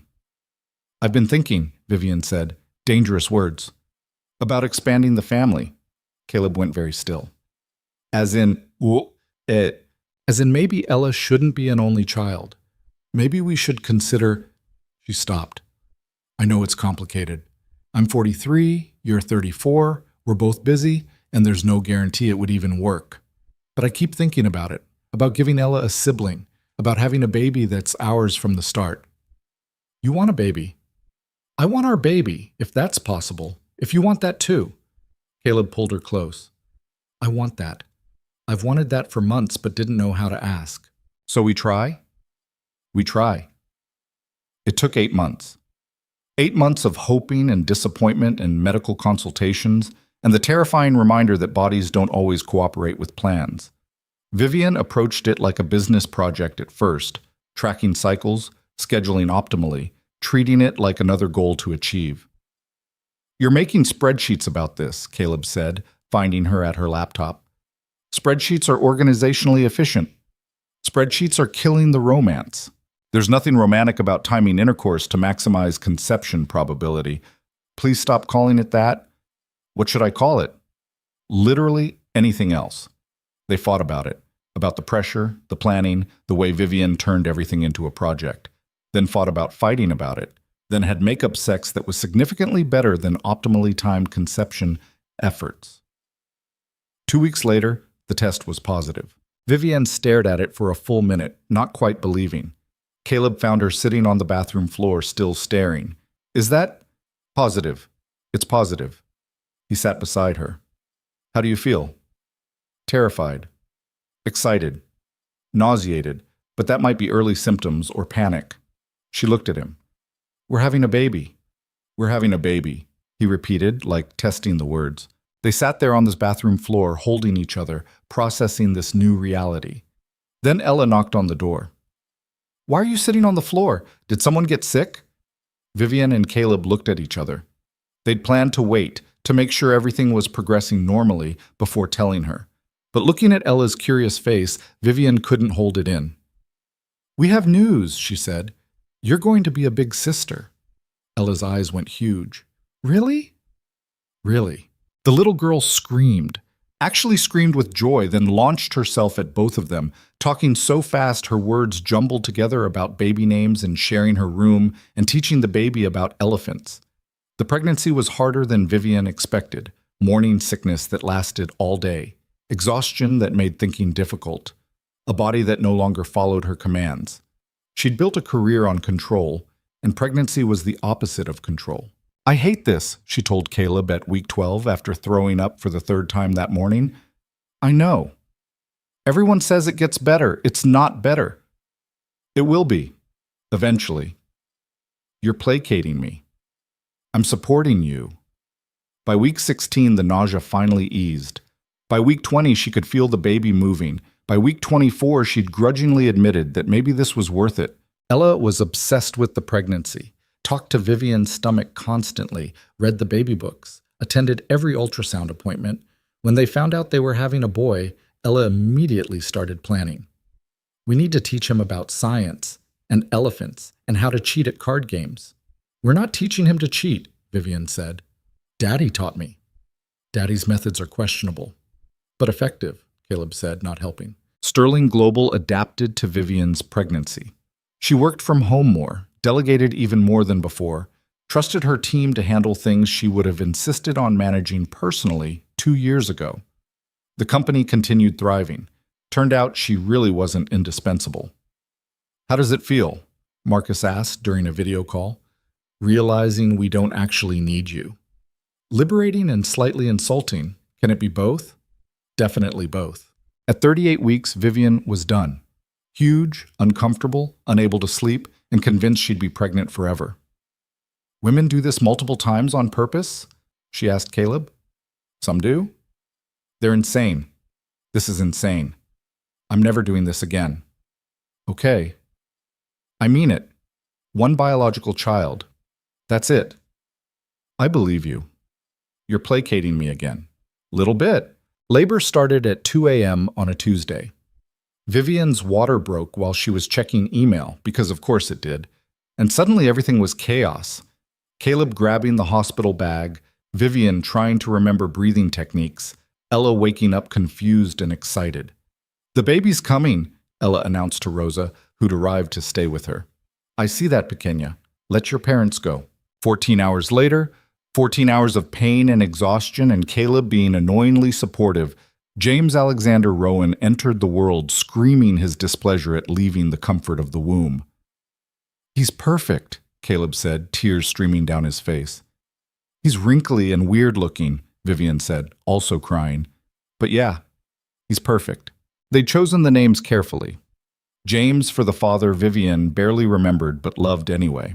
Alexander to reclaim the name from his uncle's crimes and make it mean something better. When they finally brought him home 3 days later, Ella was waiting with a handmade "Welcome Home Baby Brother" sign and enough excitement to power a small city. "Can I hold him?" "Sit on the couch first," Caleb instructed. "Support his head, gentle." Ella cradled James like he was made of glass, her face serious with responsibility. "Hi, baby. I'm your big sister. I'm going to teach you everything." "That's what worries me," Vivian muttered. The first months were brutal.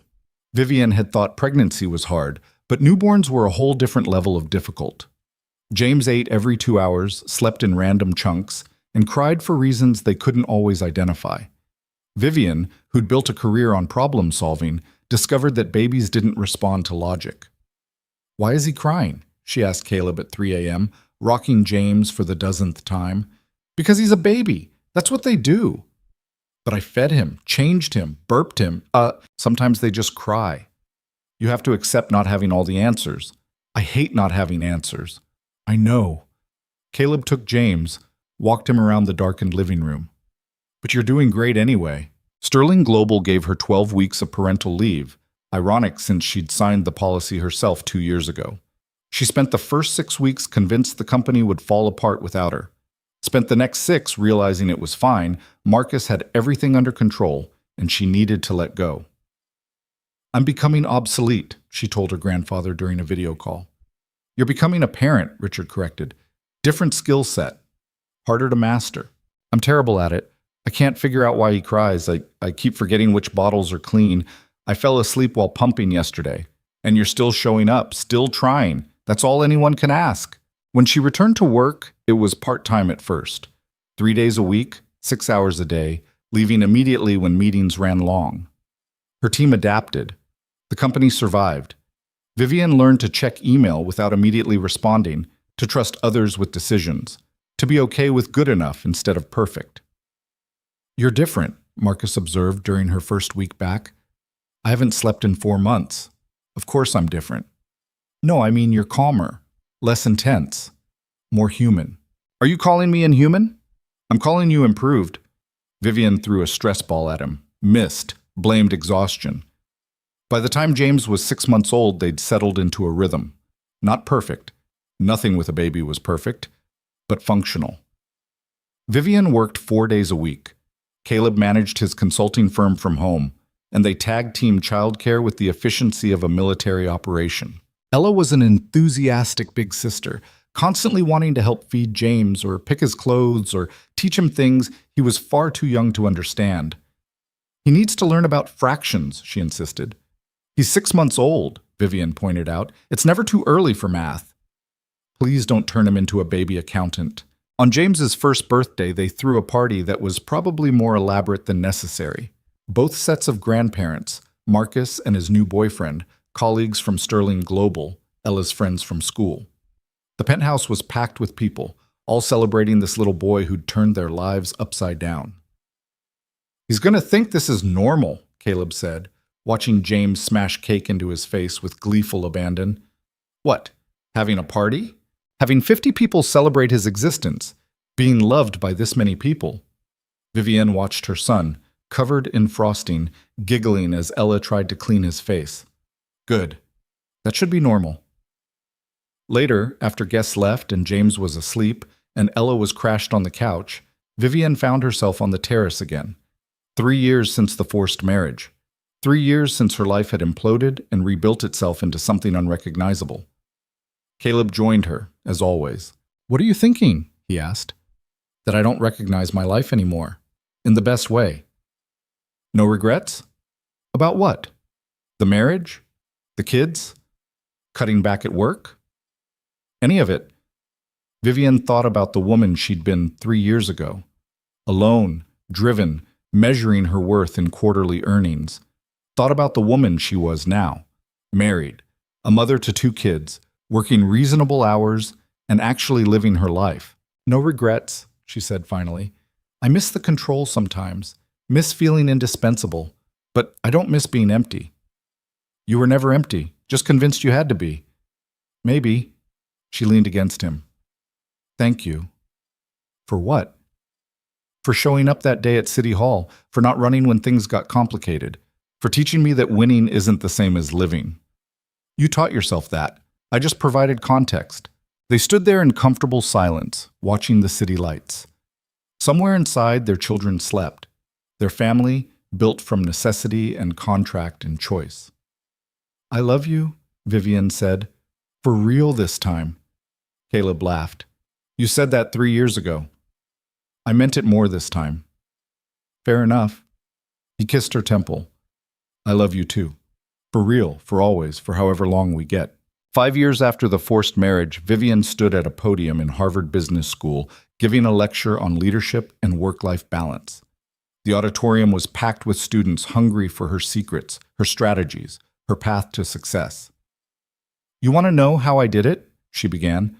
"How I run a multi-billion-dollar company while having a family and something resembling a personal life?" Hands shot up. Note-taking began. "I stopped lying to myself about what success means. For 15 years, I measured my worth by stock prices and market share. I worked 80-hour weeks because I thought that's what success required. I sacrificed relationships, health, and happiness because I believed the myth that you can't have everything." She pulled up a slide. "Here's the truth. You can't have everything, but you can have what matters. You can build a career and a family. You can be successful at work and present at home. You can lead a company without destroying yourself in the process." "How?" a student called out. "By delegating, by trusting your team, by accepting that you're not actually indispensable, by recognizing that the company will survive without you micromanaging every decision." She smiled. and by getting very comfortable with being imperfect. After the lecture, students mobbed her with questions, some about business strategy, others about managing teams, a few brave ones about how she balanced toddler tantrums with board meetings. "I don't balance them," she admitted to one student. "I juggle them badly and hope nothing breaks. Last week, I took a conference call with James screaming in the background and Ella trying to show me her homework. It was a disaster, but the deal still closed." "So you just accept the chaos?"